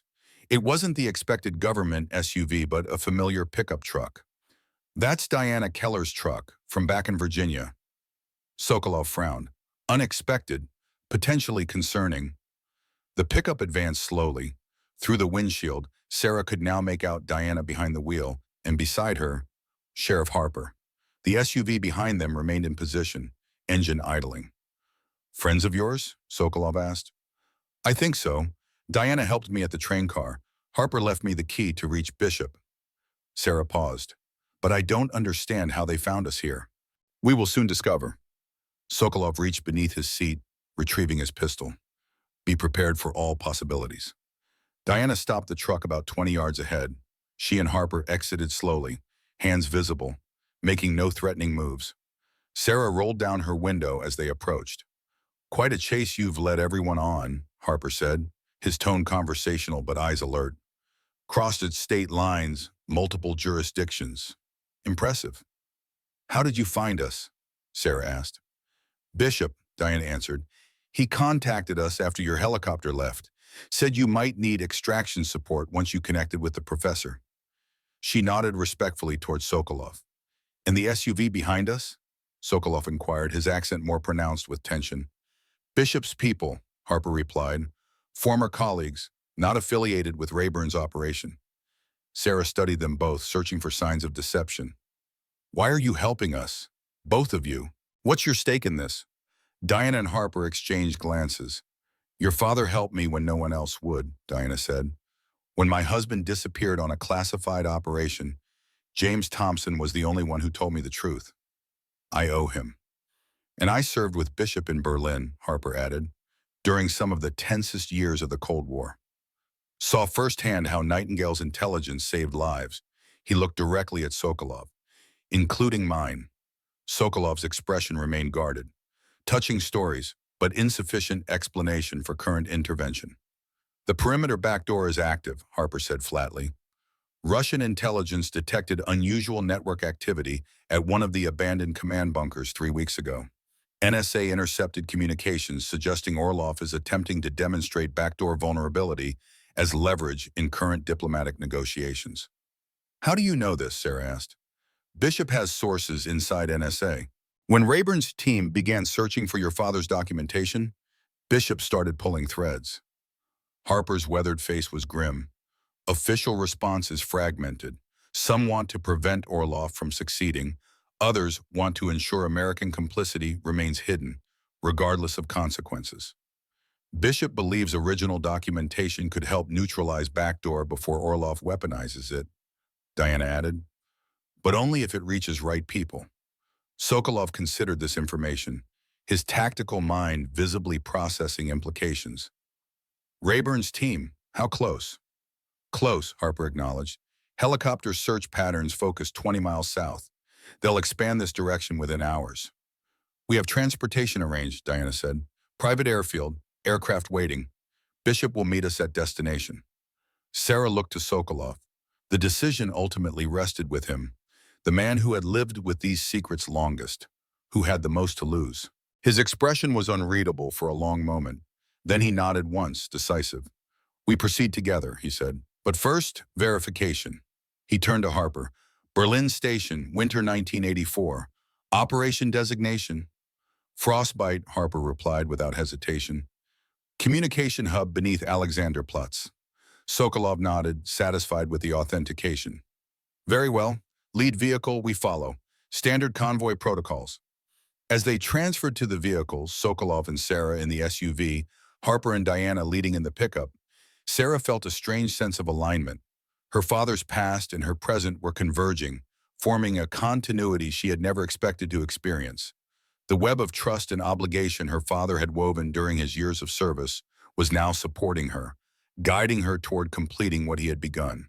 The convoy moved swiftly through the back roads of northern Vermont, staying off main highways. Inside the SUV, one of Bishop's operatives provided secure communications equipment, allowing them to monitor law enforcement channels. Rayburn's search was indeed expanding northward, but still focused primarily south of their position. "Where exactly are we going?" Sarah asked as they crossed into New Hampshire. "White Mountains," the operative replied. "Private property, isolated. Aircraft will take you from there to secure location for meeting with Bishop." "And then?" The man shrugged. "Above my clearance level, ma'am."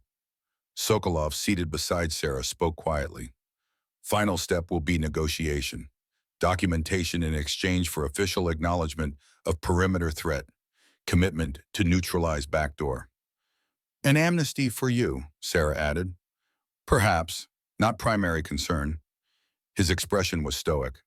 "I accepted risks decades ago when I first contacted American intelligence. Have lived borrowed life since then. No regrets." When the convoy turned onto an unmarked forest road, climbing steadily into the mountains, Pine trees closed in on both sides, creating a natural screen from aerial observation. After several miles, they reached a gate with private property warnings. Harper unlocked it, and they continued to a clearing large enough for a small aircraft to land. No plane waited yet, but the area had been prepared. Windsock erected, portable runway lights set up. Harper approached the SUV as they parked. ETA 30 minutes for aircraft, he reported. Weather conditions favorable. No flight restrictions in effect. Sokolov nodded, surveying the clearing with professional assessment. Defensive perimeter? Two-man teams at access points, Harper confirmed. Motion sensors on approach roads. Early warning only, not designed to repel determined assault. Sufficient for current needs. Sokolov turned to Sarah. Documentation secure? She patted her backpack. Right here. Diana approached, offering coffee from a thermos. Might be a while before your next chance for hot drinks. Sarah accepted gratefully, the warmth welcome against the mountain chill. Diana, can I ask you something? Your husband, what happened to him? Diana's expression tightened briefly. Classified operation in East Germany, 1987. Team disappeared. Official report listed them as missing, presumed killed. She paused. Your father came to me 3 months later. Told me Lucas's father had died preventing Soviet access to NATO communication codes. Said he couldn't tell me officially, but wanted me to know my husband died a hero. That must have meant a lot. It meant everything. Closure, truth. Diana glanced toward where Harper was checking the landing area. Dan lost people too. Never knew what happened to them. That uncertainty, it haunts you. Sarah understood better now. The connections binding these people to her father's legacy weren't just professional obligation or Cold War camaraderie. They were deeply personal, forged in shared sacrifice and truth-telling when official channels failed. The sound of an approaching aircraft drew everyone's attention. A small twin-engine plane appeared over the ridgeline, circling once before beginning its descent. Identification confirmed, one of Bishop's operatives called. Friendly aircraft. As the plane taxied to a stop, Sarah gathered her belongings. The weight of responsibility settled on her shoulders, not just the physical documents in her backpack, but the trust of everyone involved, stretching back decades to her father's first decisions. Sokolov stood beside her, his posture straight despite his years, dignity evident in every line of his bearing. Your father would be proud, he said quietly. You have carried his legacy with honor. I'm only beginning to understand what that legacy is, Sarah replied. Perhaps that is greatest gift he left you. Not answers, but important questions. Sokolov smiled slightly. Questions that matter. The aircraft door opened, and a familiar figure appeared. Michael Bishop, looking tired but alert. He surveyed the gathering, nodding to Harper and the operatives before his gaze settled on Sarah and Sokolov. Nightingale, he said, approaching them. It's been too long. Not long enough, old friend, Sokolov replied, clasping Bishop's offered hand. Circumstances could be better. Always the case in our line of work. Bishop turned to Sarah. You made it. I wasn't entirely certain you would. Neither was I, she admitted. But here we are. What happens now? Bishop's expression grew serious. Now we finish what your father started. We force the system to confront its own failures, to address the threat it's ignored for too many years. He gestured toward the plane. The next step is waiting. As they prepared to board, Sarah took a final look at the Vermont mountains, the autumn colors spreading across the landscape like fire. Whatever came next, whatever revelations or dangers lay ahead, she carried with her a new understanding of duty and legacy, of secrets and truth, of the complexity of service to ideals larger than oneself. Her father had navigated these waters for decades, balancing obligations to country, conscience, and family. Now that journey was hers to continue, guided by the moral compass he had passed to her, even across the distance that had separated them in life. The documents in her backpack weren't just technical specifications and intelligence reports. They were a testament to James Thompson's belief that some truths transcended authority, that some promises must be kept even when systems fail, that duty sometimes required standing apart from the very institutions one had sworn to serve. As the aircraft doors closed behind them, Sarah knew the final chapters of this story remained to be written. But whatever the outcome, she would face it with the quiet determination her father had shown throughout his years of silent service. With eyes open to complexity, mind committed to truth, and heart faithful to the deeper purposes that gave meaning to duty and sacrifice.